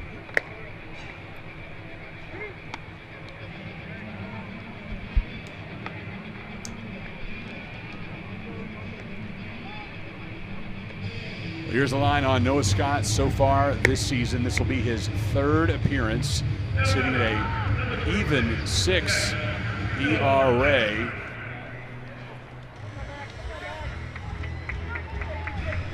Allowing 2 runs on 1 hit through 3 innings of work. He struck out 7 and walked 3. Opponents hitting just 100 against him so far this season. He'll face the bottom of the Houston order with Maxey, Winfield, and Lalima due up. Houston's only run came in the top of the 1st inning,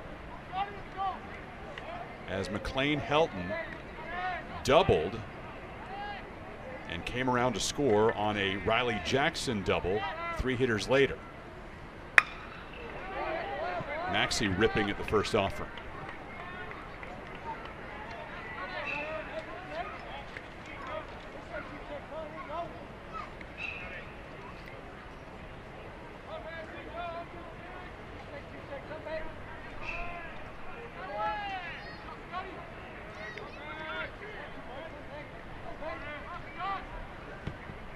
A 1. Ripped through the pitch. We go to our pen and bring in a 95. Looks like Mitch has got a little pipeline going with Iowa Western Community College. It produces tremendous players every year.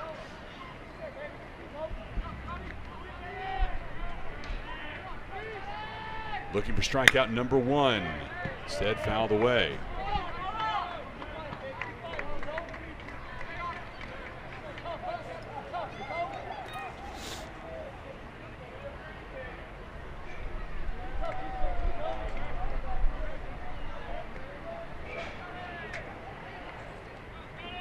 Scott, the junior, out of Westminster, Colorado.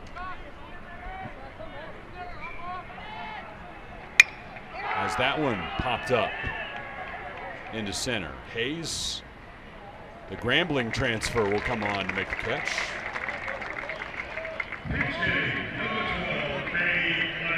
That's one good thing about the transfer portal. You can watch about 6 different schools from each team every weekend. You know, you didn't think you'd get to see Grambling State, Texas Tech, Texas, all in the same club. Talent all coming together on these squads, and now a transfer from Blinn Junior College in Cade Climby.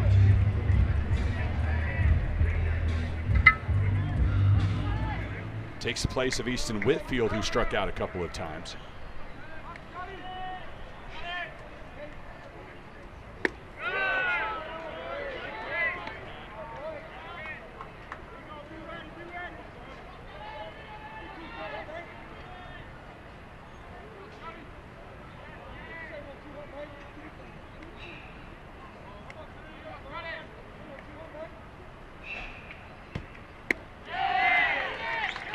Really good pitch. Wow.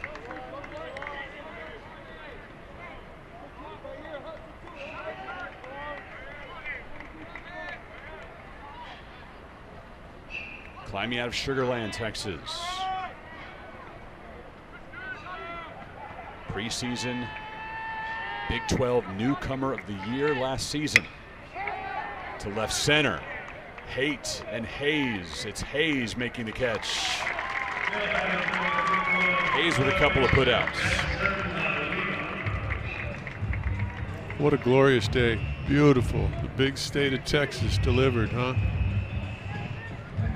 This is home for me, Coach. So I'm I glad know. we could provide this for you for your visit. Great welcoming. This job, I have a lot of road games. This is my home series every year, right down the road here in Frisco. You dialed it up just perfect. I'll tell you what, I have not been to this ballpark. It's beautiful, so well groomed, especially this early in the year.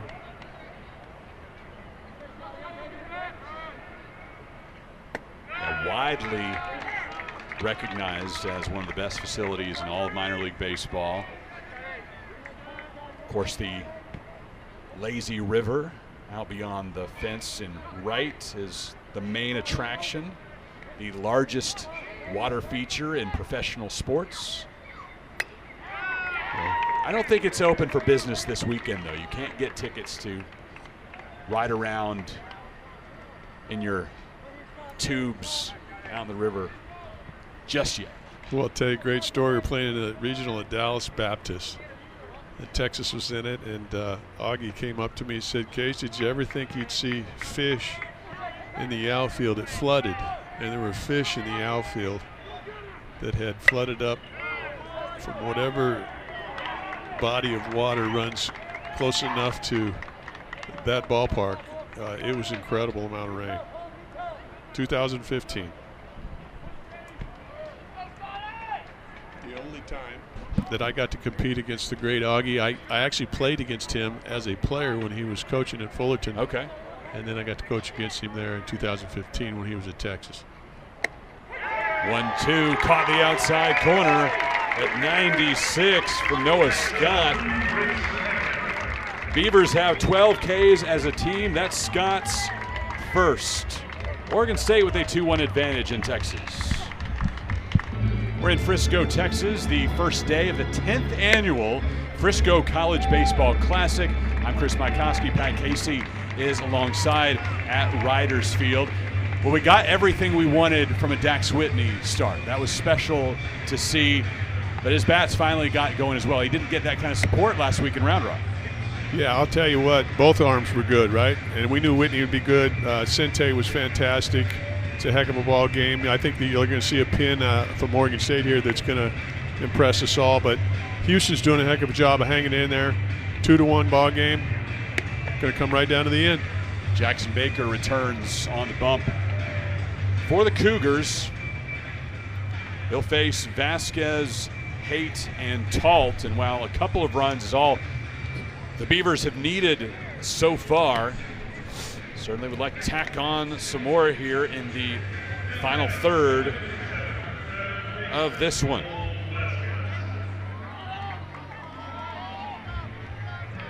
Vasquez struck out swinging in the second, singled in the fourth.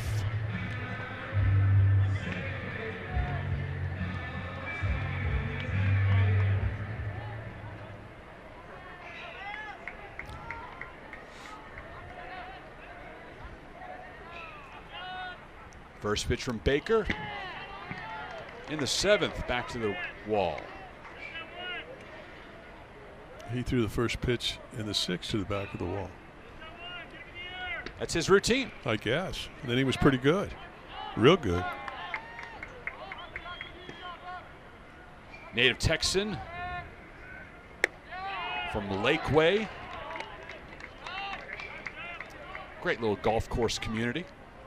I had a buddy of mine that coached with me that was the head coach at Texas Tech, and he said, Case, in every street corner in Texas you can find somebody throwing 90 miles an hour.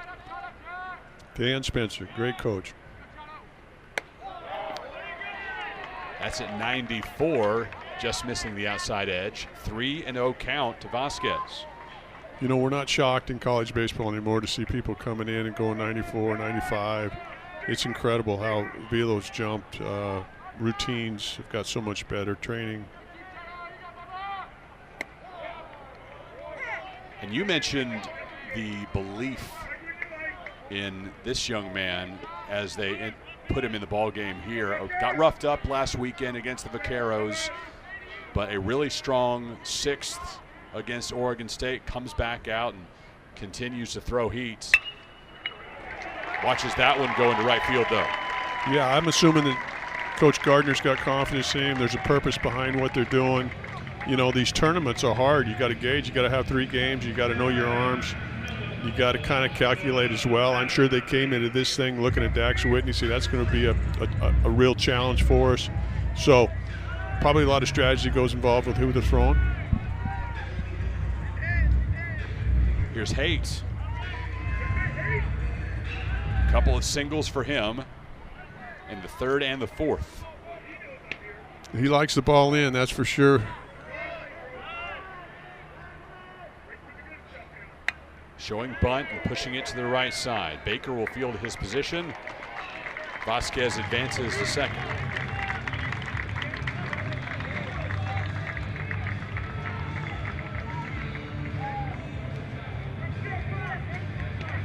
I'm gonna think about pitching real careful to Talt here. Yeah. You know, first base open.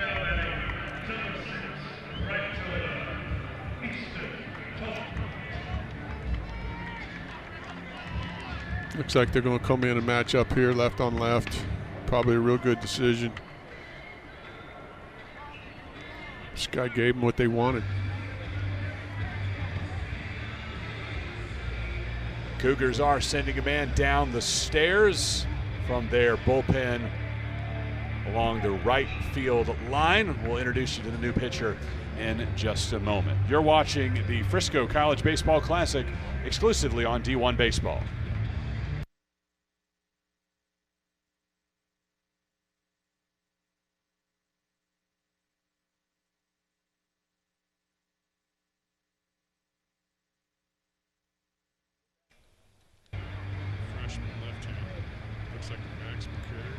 Max McCrary, the new pitcher for the Houston Cougars, freshman out of the Woodlands, making his 3rd appearance. Just an inning of work so far in his rookie season. A couple of strikeouts, no walks. Opponents have yet to register a hit against him. Inherits a situation with a runner on first, 1 out, and the top of the Oregon State order coming to the plate with Easton Talt. But playing the percentages, lefty-lefty matchup coming. And I hadn't heard yet, Coach, if Easton got his free lunch, because Dax Whitney owed him one after he robbed a ball at the wall that would have gone out for a homer. He leaped above that yellow line, brought it back in, and then ended up winning the game for the Beavers in the 9th inning last Friday against Baylor. Well, I'm sure there's going to be a day that Dax can afford to buy him a steak dinner for that, probably.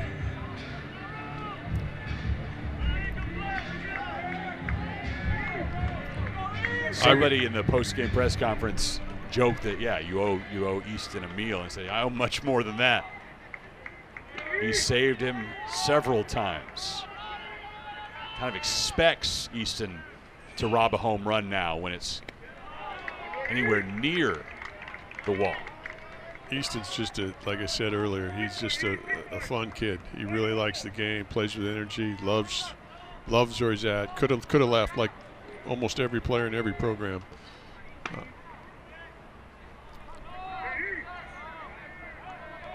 Waiting on the 1-0 offering.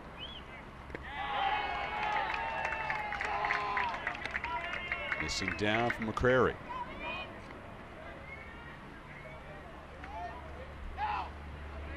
Right fielder's awful shallow for Talt for me, but left on left, they may play the percentages here.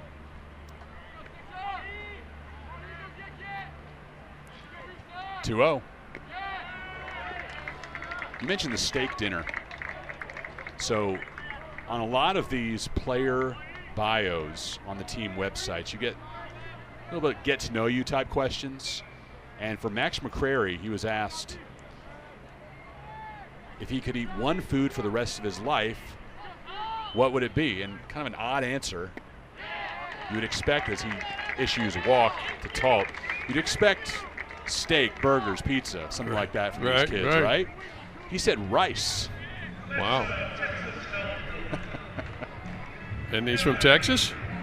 He is. It might get him eliminated, from the Woodlands. Yeah.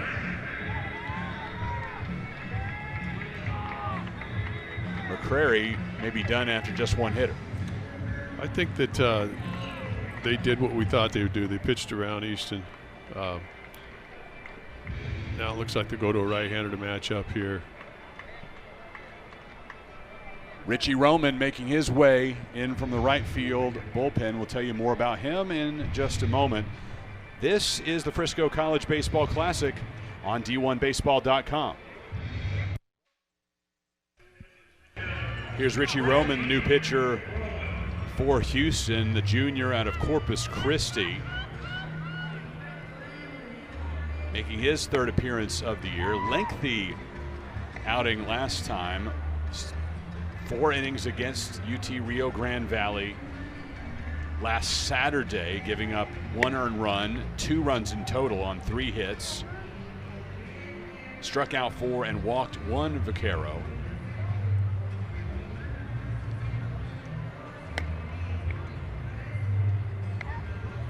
Last season transitioned into the starting rotation late and got the ball to begin games 6 consecutive weeks from mid-March through late April. Yeah, he's been pretty good for him this year.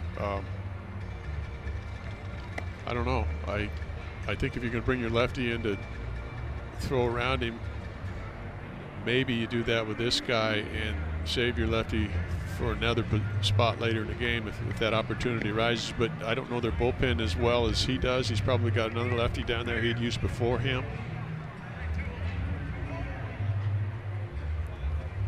Well, it'll be Vance, Galloway, and Vandenbrink next for Oregon State, but 1 out for the Beavers so far. A couple of men aboard, looking to add to this 2-1 advantage. Alabama and Iowa await in our nightcap here in Frisco. Scheduled for a 6 o'clock Central Time start.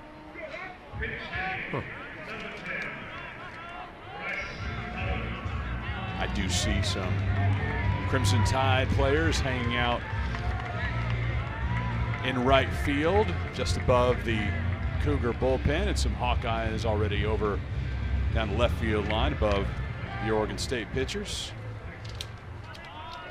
All hanging out in the shade on both sides. Pretty smart on this bright sunshiny day in Frisco. But the shadows are starting to creep in. The press box shadow about probably 15 minutes away from being in the batter's box. 1-0.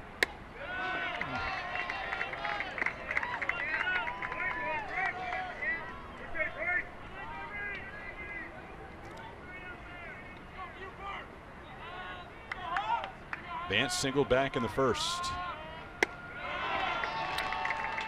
I think they're trying to really expect some power out of Hubbard. I think they think that he can do some damage. Really don't have to when you get to 3-0.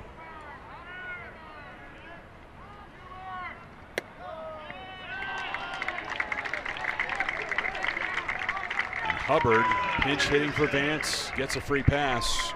Bases full for Oregon State.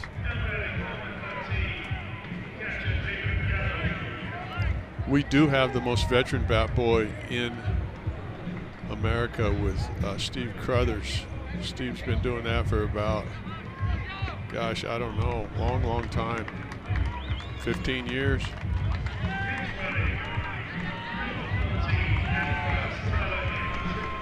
So quick outing for Hubbard. Gives way to the pinch runner, Tyler Inge.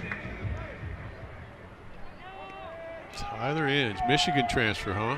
Dad played in the big leagues. Detroit Tigers.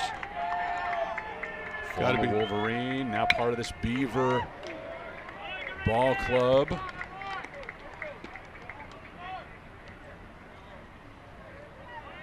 It's kind of nice to be able to bring two left-handed bats off the bench there in that crucial situation. Galloway will try to bring Vasquez, Talt, and Inge around. Beavers lead by 1. Bottom of the 7th in Texas.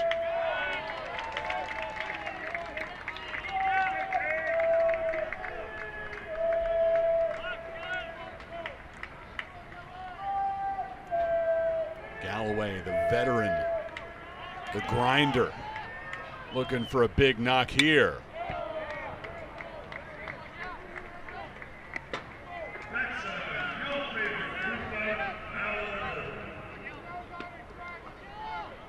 Boy, they have nothing to do here but pitch to him, so I'm sure he's looking to do some damage.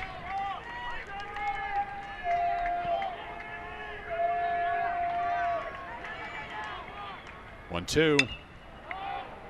Lifted high and into foul territory. Lalima makes the play. 2 down. Wow, big pitch there.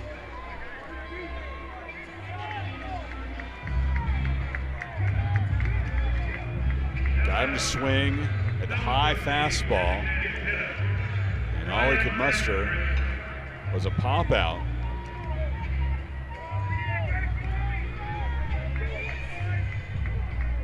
Vandenbrink looking to break through. A couple of strikeouts for him today. The Beavers will talk this over before Vandenbrink's at bat begins. Vandenbrink and all the runners on base gathering with Coach Canham and a pair of assistants down that third base line. Well, if you have a timeout remaining, this is the time to spend it. Bases full, 1-run game, bottom 7.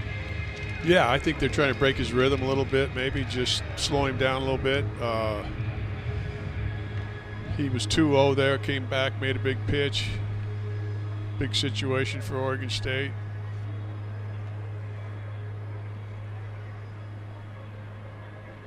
You know, as much as I'm impressed with Oregon State's arms, and I haven't seen them, Houston's run some real arms out there too. Yeah. A pleasant surprise for the Cougars in putting out a pitcher who's primary reliever to start on Friday against this Beaver ball club. And he delivered exactly what the Cougars needed, just haven't been able to muster any offense for him. Past the single run in the top of the 1st. Yeah, shocking to think that Whitney trailed in this game. Almost immediately. The best pitcher, one of the best pitchers in the country, looking for his first win of the year. Right now in line to get it.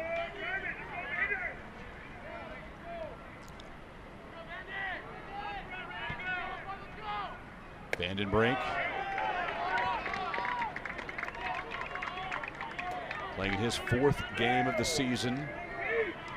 Only got action in 1 game last weekend in Round Rock. That was against Southern Miss on Saturday night. 2-0. Lifted in foul territory in right field and a couple of rows in front of the Houston bullpen. 2-0, I love to see my guys cheating to a fastball. As a hitting guy, always trying to pick pitch and location. Real choosy here in that count. It looks like he was doing that, cheating to a fastball.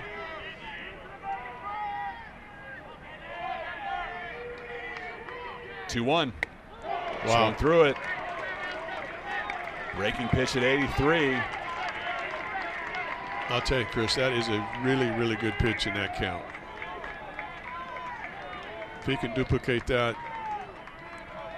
hard to handle. The 2-2.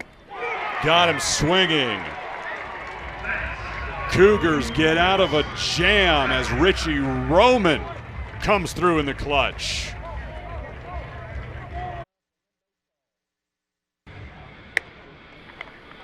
You're watching the Frisco College Baseball Classic from Riders Field, the home of the Texas Rangers AA affiliate, the Rough Riders. Those players currently training in Surprise, Arizona, a place that the Oregon State Beavers are very familiar with, making that annual pilgrimage there to Surprise Stadium and packing the place, Coach. I was in Round Rock with the Beavers last week, and obviously getting to be with them here again this week in Frisco. But I feel like making a trip to Surprise in week one is something I need to do as just a fan of college baseball. It's special. It really is. Mark Coronado, the late Mark Coronado, was the City of Surprise advance coordinator, and man, he put on a show there, and we started traveling, and it just got bigger and bigger and bigger. And I think they had over 7,000 last weekend, or the weekend they were there, opening weekend. Cox popping up to the first base side. Brought in by Craig. Yeah, between Surprise, Arlington, and a few other places, we looked around the country in week one and said, college baseball looks pretty healthy right now. College baseball is just outstanding, just awesome. What a great sport. You know, if you look at football, you know, you really got to be, you know, 300 and some pound lineman and run a 4.340, whatever it is. You got to be 6'15" in basketball and be real skilled. You know, baseball gives you that position where someone can play if they do something really well. Noah Scott against McLean Helton. Both of them can do things pretty well. Helton had a double to lead off top of the first, came around to score the Cougars' only run. Wow. Good pitch.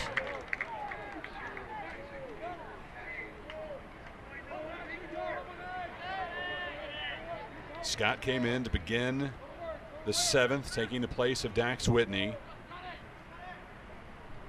3 up, 3 down frame.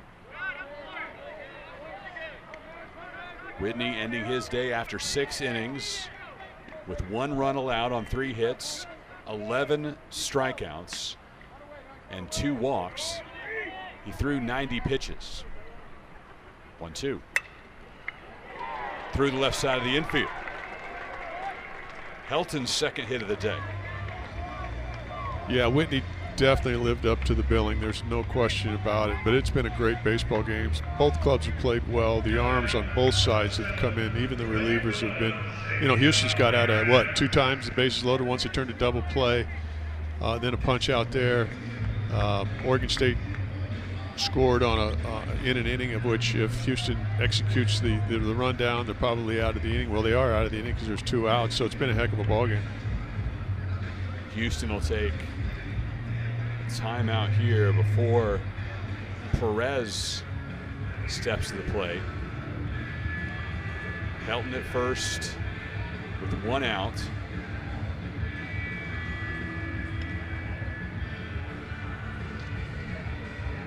Six o'clock start for our second game today. That's Central Time, about an hour and 40 minutes from right now.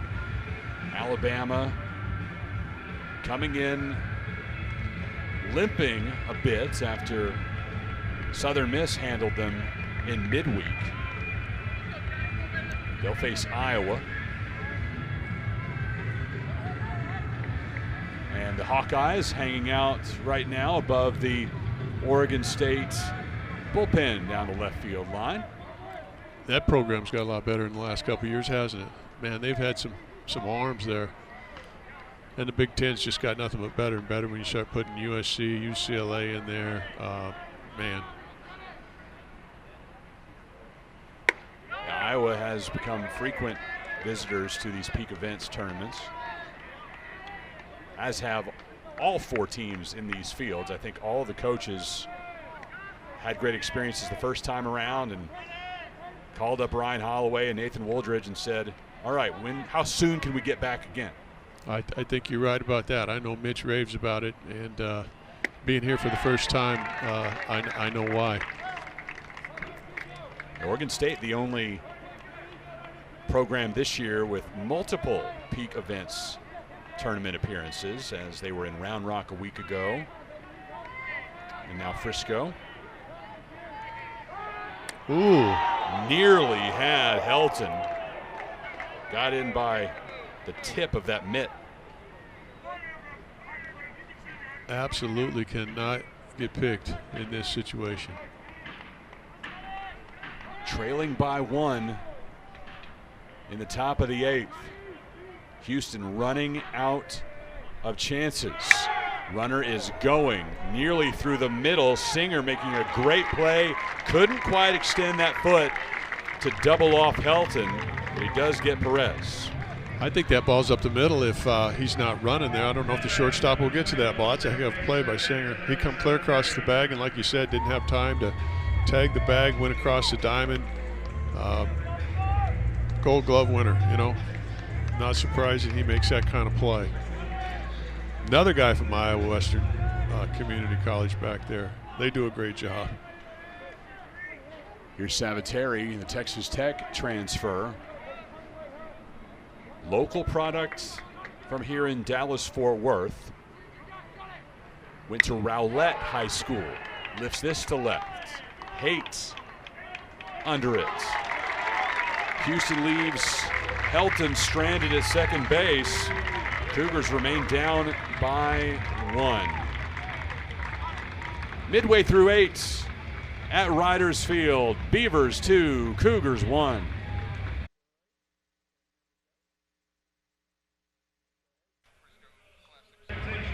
Stay up to date with the Frisco Classic all year round. Follow the tournament on Facebook, Instagram, and X at Frisco Classic. You can see the website address as well. Give that a bookmark. Sunday night, Coach typically will have a chance to reveal the field for next year's tournament. Always one of my favorite moments of the week when we can look ahead to 365 days to who's coming in the following year. I've had some tips thrown my way, nothing I can share with the general public yet, but safe to say, as always, it'll be a loaded field. Yeah, I could imagine. This is a tremendous tournament. They do a great job, and obviously brought in quality teams, which really makes the tournament. 10 years now of the Frisco Classic.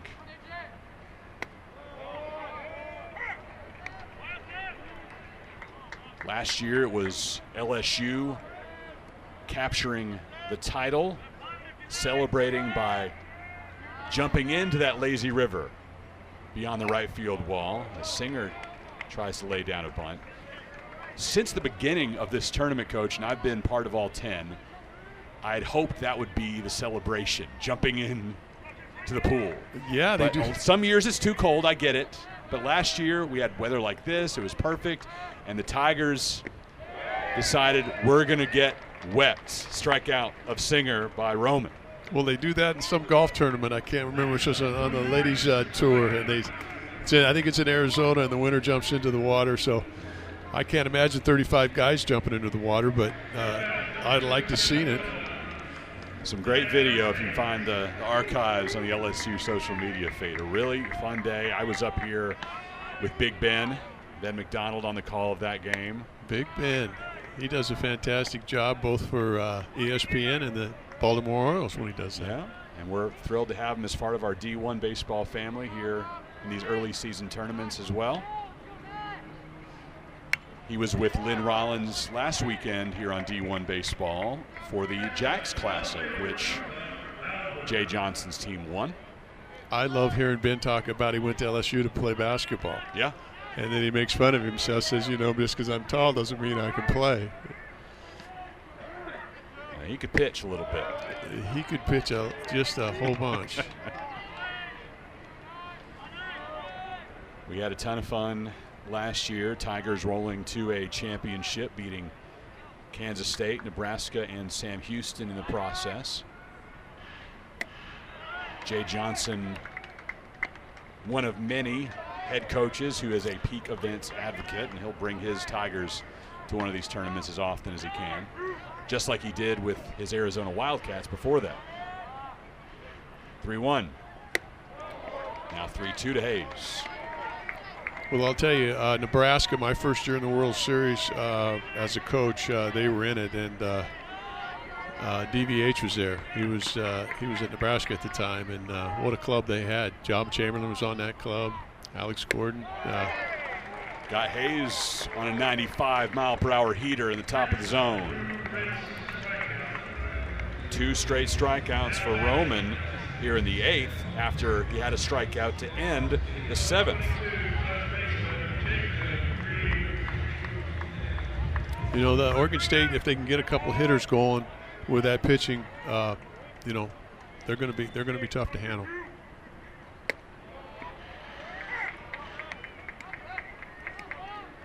Last time that Oregon State will have to navigate its way through an independent schedule this season, as the Pac-12 will be repopulated in time for next year.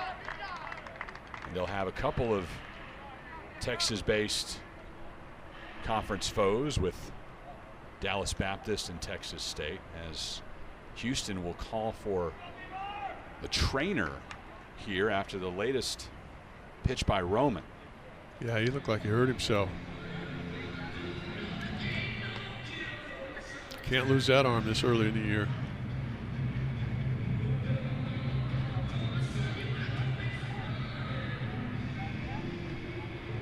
Boy, they're already down Broussard. You know, he's not playing.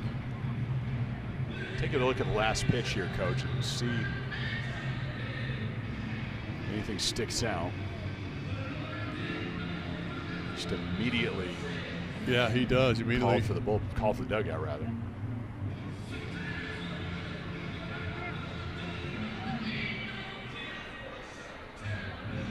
Well, they're calling down to the bullpen right now, and of course, the new pitcher for Houston will have unlimited amount of time to prepare as Roman daps up his infield and heads to the dugout.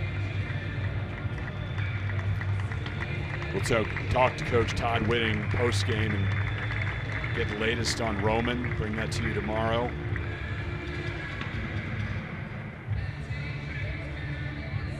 But we will step aside as Houston brings in a new pitcher. Again, unlimited amount of time for him to get prepared.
Harrison Boschel, the new pitcher for Houston,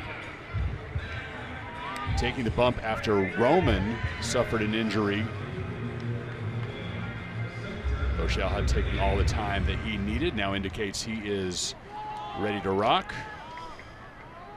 Third appearance of the season for him. He was the last man out of the pen a week ago against UTRGV in a 10-6 Cougar loss. Went the last 2/3, giving up 2 runs on 2 hits.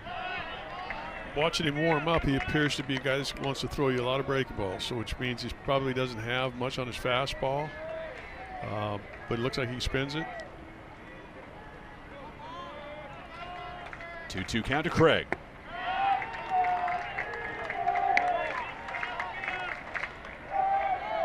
Full count, 2 out. Roman struck out the 2 batters he faced in this inning, and Boschel finishes the Beavers off. Combined effort for Roman and Boschel to strike out the side. Cougars need to get the bats going. Their only run came all the way back in the first. We are heading to the 9th. Beavers 2-1.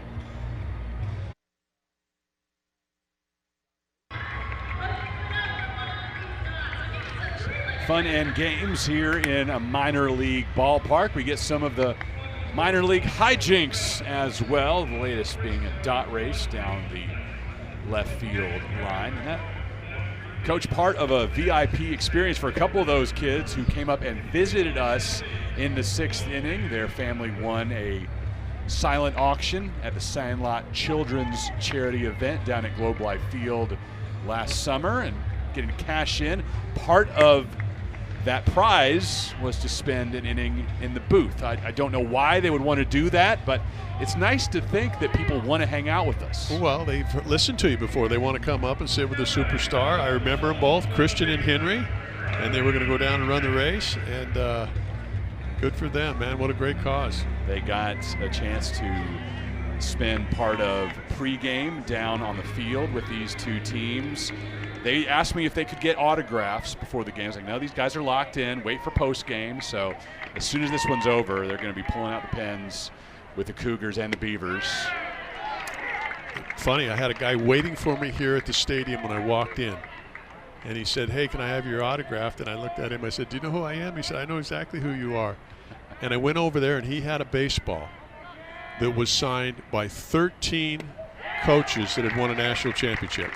Wow. And he said, I've been trying to follow you around, blah, blah, blah. And he came in, and I said he couldn't get in the gate, so he came in with the Oregon State baseball team, signed it, and it was cool. I was looking at the ball. Augie Garrido, Rod Dado. How long ago was that? He still got the ball. This is Isaac Yeager into close for the Beavers, and he strikes out Riley Jackson to begin his appearance.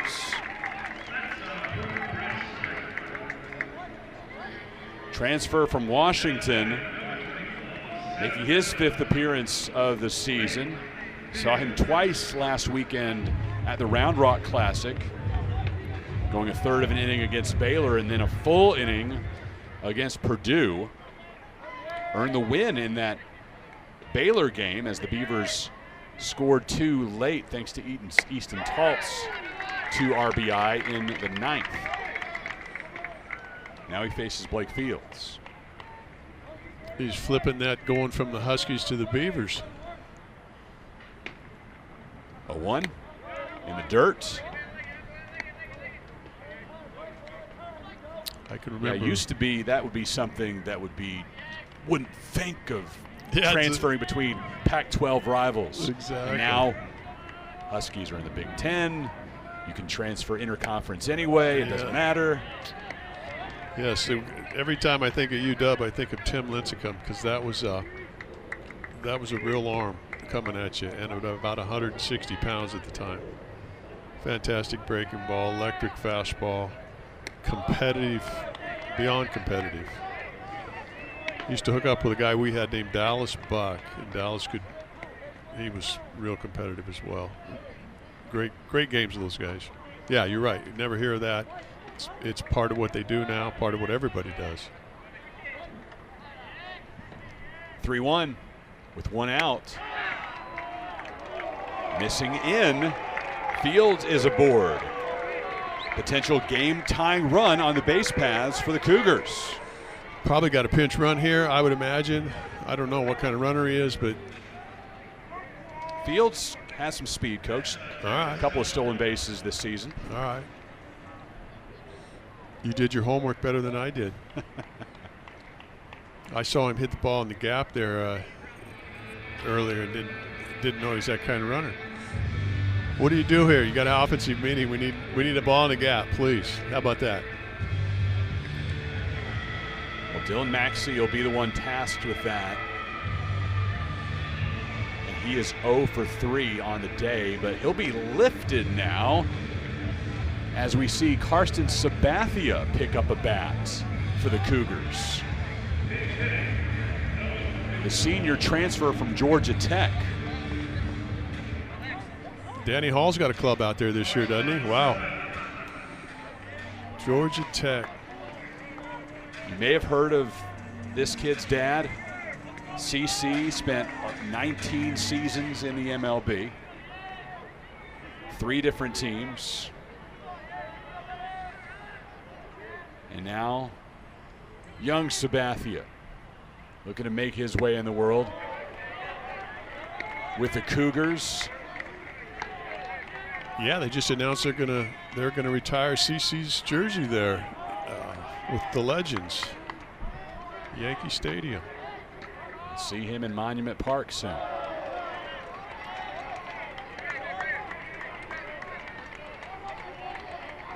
Karsten spent a couple of seasons with the Yellow Jackets, now in year 2 with the Cougars.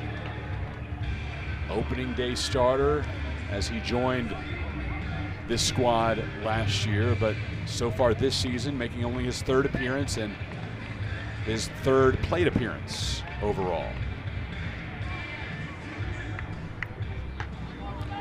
Well, they must have something in him because pinch hitting him in this situation, it's a big situation. We'll find out what kind of discipline he has at the plate right here. He should be looking for one pitch in one location. Fields leading off first. Sabathia just foul. That got your heart pumping as that came off the bat, but it drifted away. Yeah, that would have put him at second and possibly scored the run, probably second and third.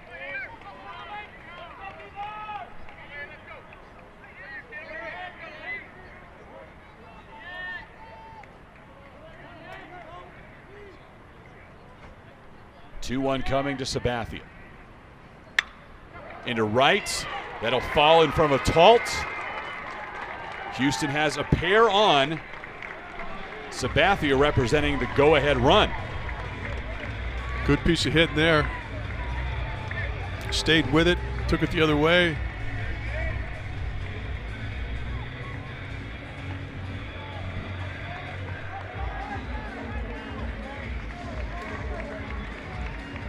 Sabathia gets the job done, and Irvin Weems will take his spot at first.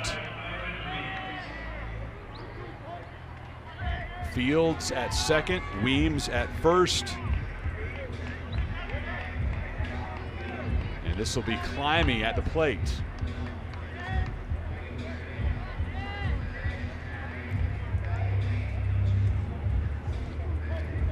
Climby pinch hit for Winfield in the 7th. Flied out to center. Missing in.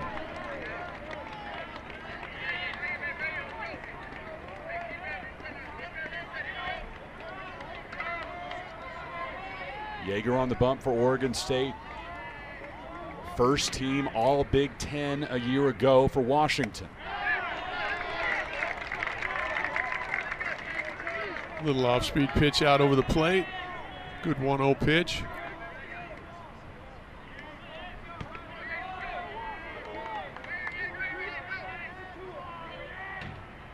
One out, 2 men on for Houston.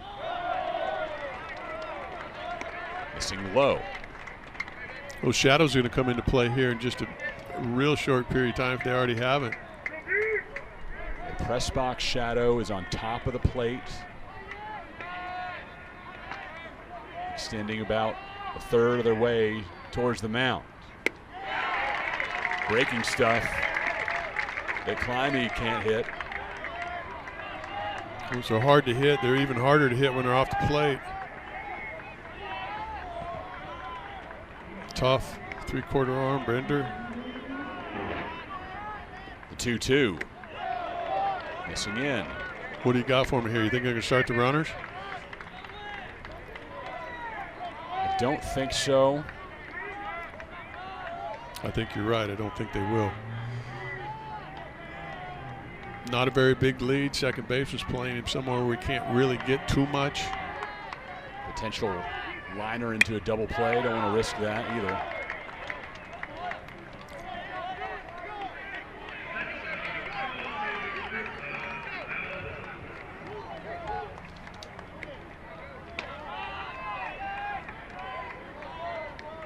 Three-two now with one out.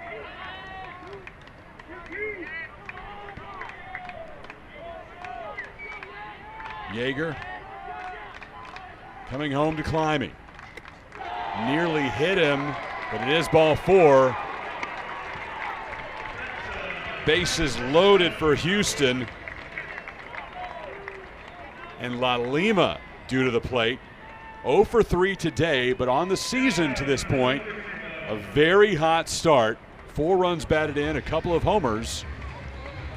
Batting average of .370. This is a bat that you're happy to have coming up in this situation. Yeah, he had a good bat earlier. Hit a line drive to left, I think it was. But got guys in scoring position. They have not had that most of the day. They have not had runners. I don't think they've had a runner at third base, have they? Because they scored in the first inning. No. Double. First time. Yeah. I mean, Helton touched third on his way home, but nobody has stopped there. Yeah, I don't think so far today. Well, Oregon State will make a change. Yeager won't have an opportunity to finish the job. It'll be Albert Robles for Oregon State. Bases juiced for Houston in the top of the 9th. 1-run ball game in Frisco. Albert Robles on for Oregon State. Earned a save a week ago against Baylor, coming on in the 9th and picking up a couple of strikeouts as the Beavers got 2 runs in the top of the 9th, called on Robles and finished off a 3-1 victory over the Bears, which was their only win of the weekend at the Round Rock Classic. This is game 1 of 3 for Oregon State this weekend in Frisco.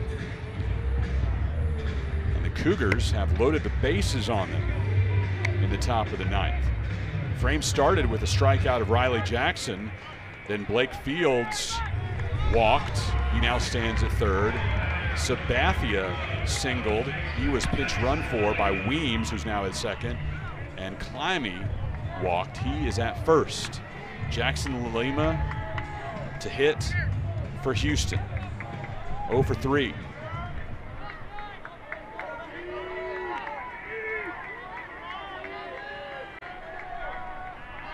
First pitch coming to the sophomore third baseman. Popped foul. Lots of off speed with this guy.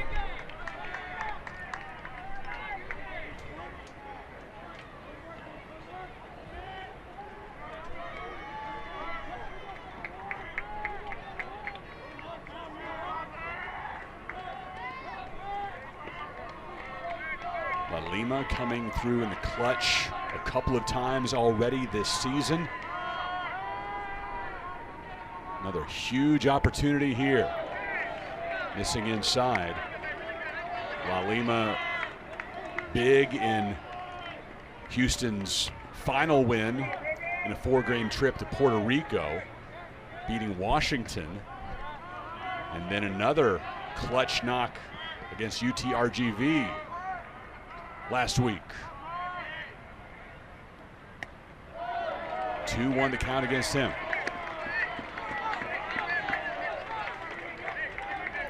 This is what you play for right here, both sides. Big situations for big players.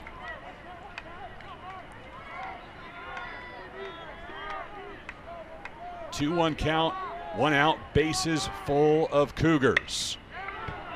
Fouled on the third base stump. Ball 3, ball way off in the plate. Robles has got him where he wants him. Probably going to throw him a breaking ball. Try to keep him off balance. He went inside there.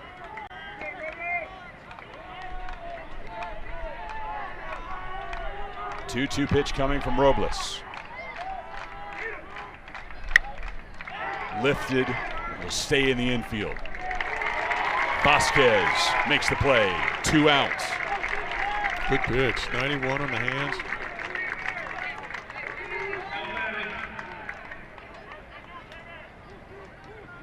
Tyler Cox will sit down.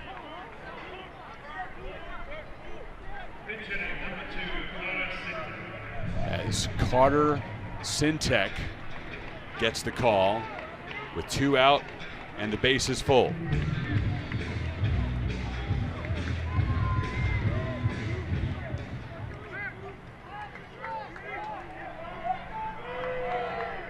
Sintek, the senior transfer from South Dakota State.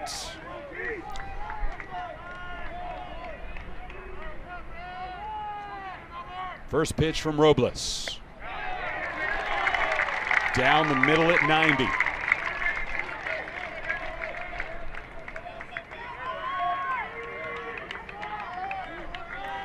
Last year led the Jackrabbits in batting average, hits, and runs scored. Now the biggest moment yet as a Cougar. Wow. Facing an 0-2 count. Fastball.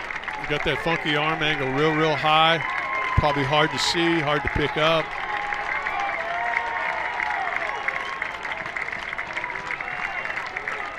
No balls, 2 strikes, 2 out. Bases loaded for Houston. The Cougars trail by 1. Robles watches that one go foul.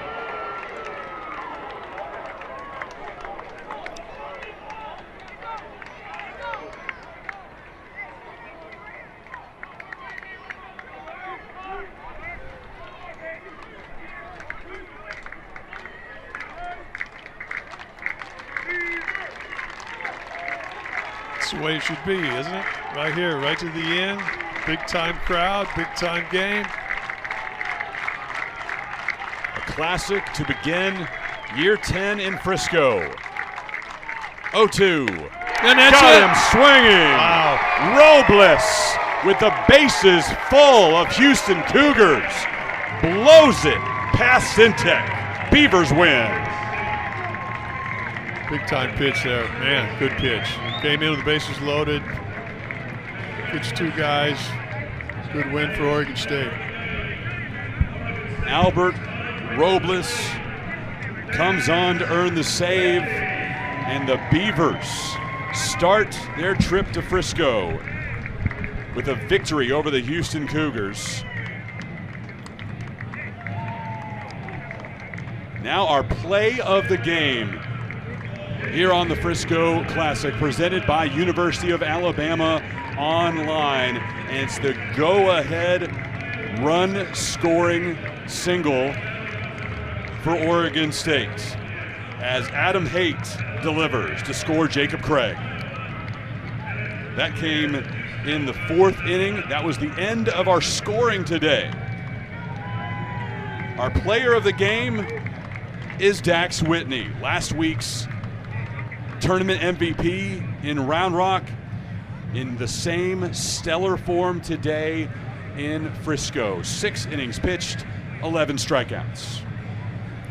Pretty good way to start, right? What a way to start the tournament. Both teams played well. Not a lot of offense. Pitching was outstanding. Our player of the game presented by University of Alabama Online, as the Oregon State Beavers, our first winners in the 10th annual Frisco College Baseball Classic. We're a little over an hour away from Game 2 of the Frisco Classic. The Iowa Hawkeyes and the Alabama Crimson Tide set to do battle. Coach Casey and I will give way to Darren Vaught and Jacques Delanchamp. Stick around for their call here on D1Baseball.com. We will see you again tomorrow. For now, good day from Frisco. Keep watching D1Baseball.com.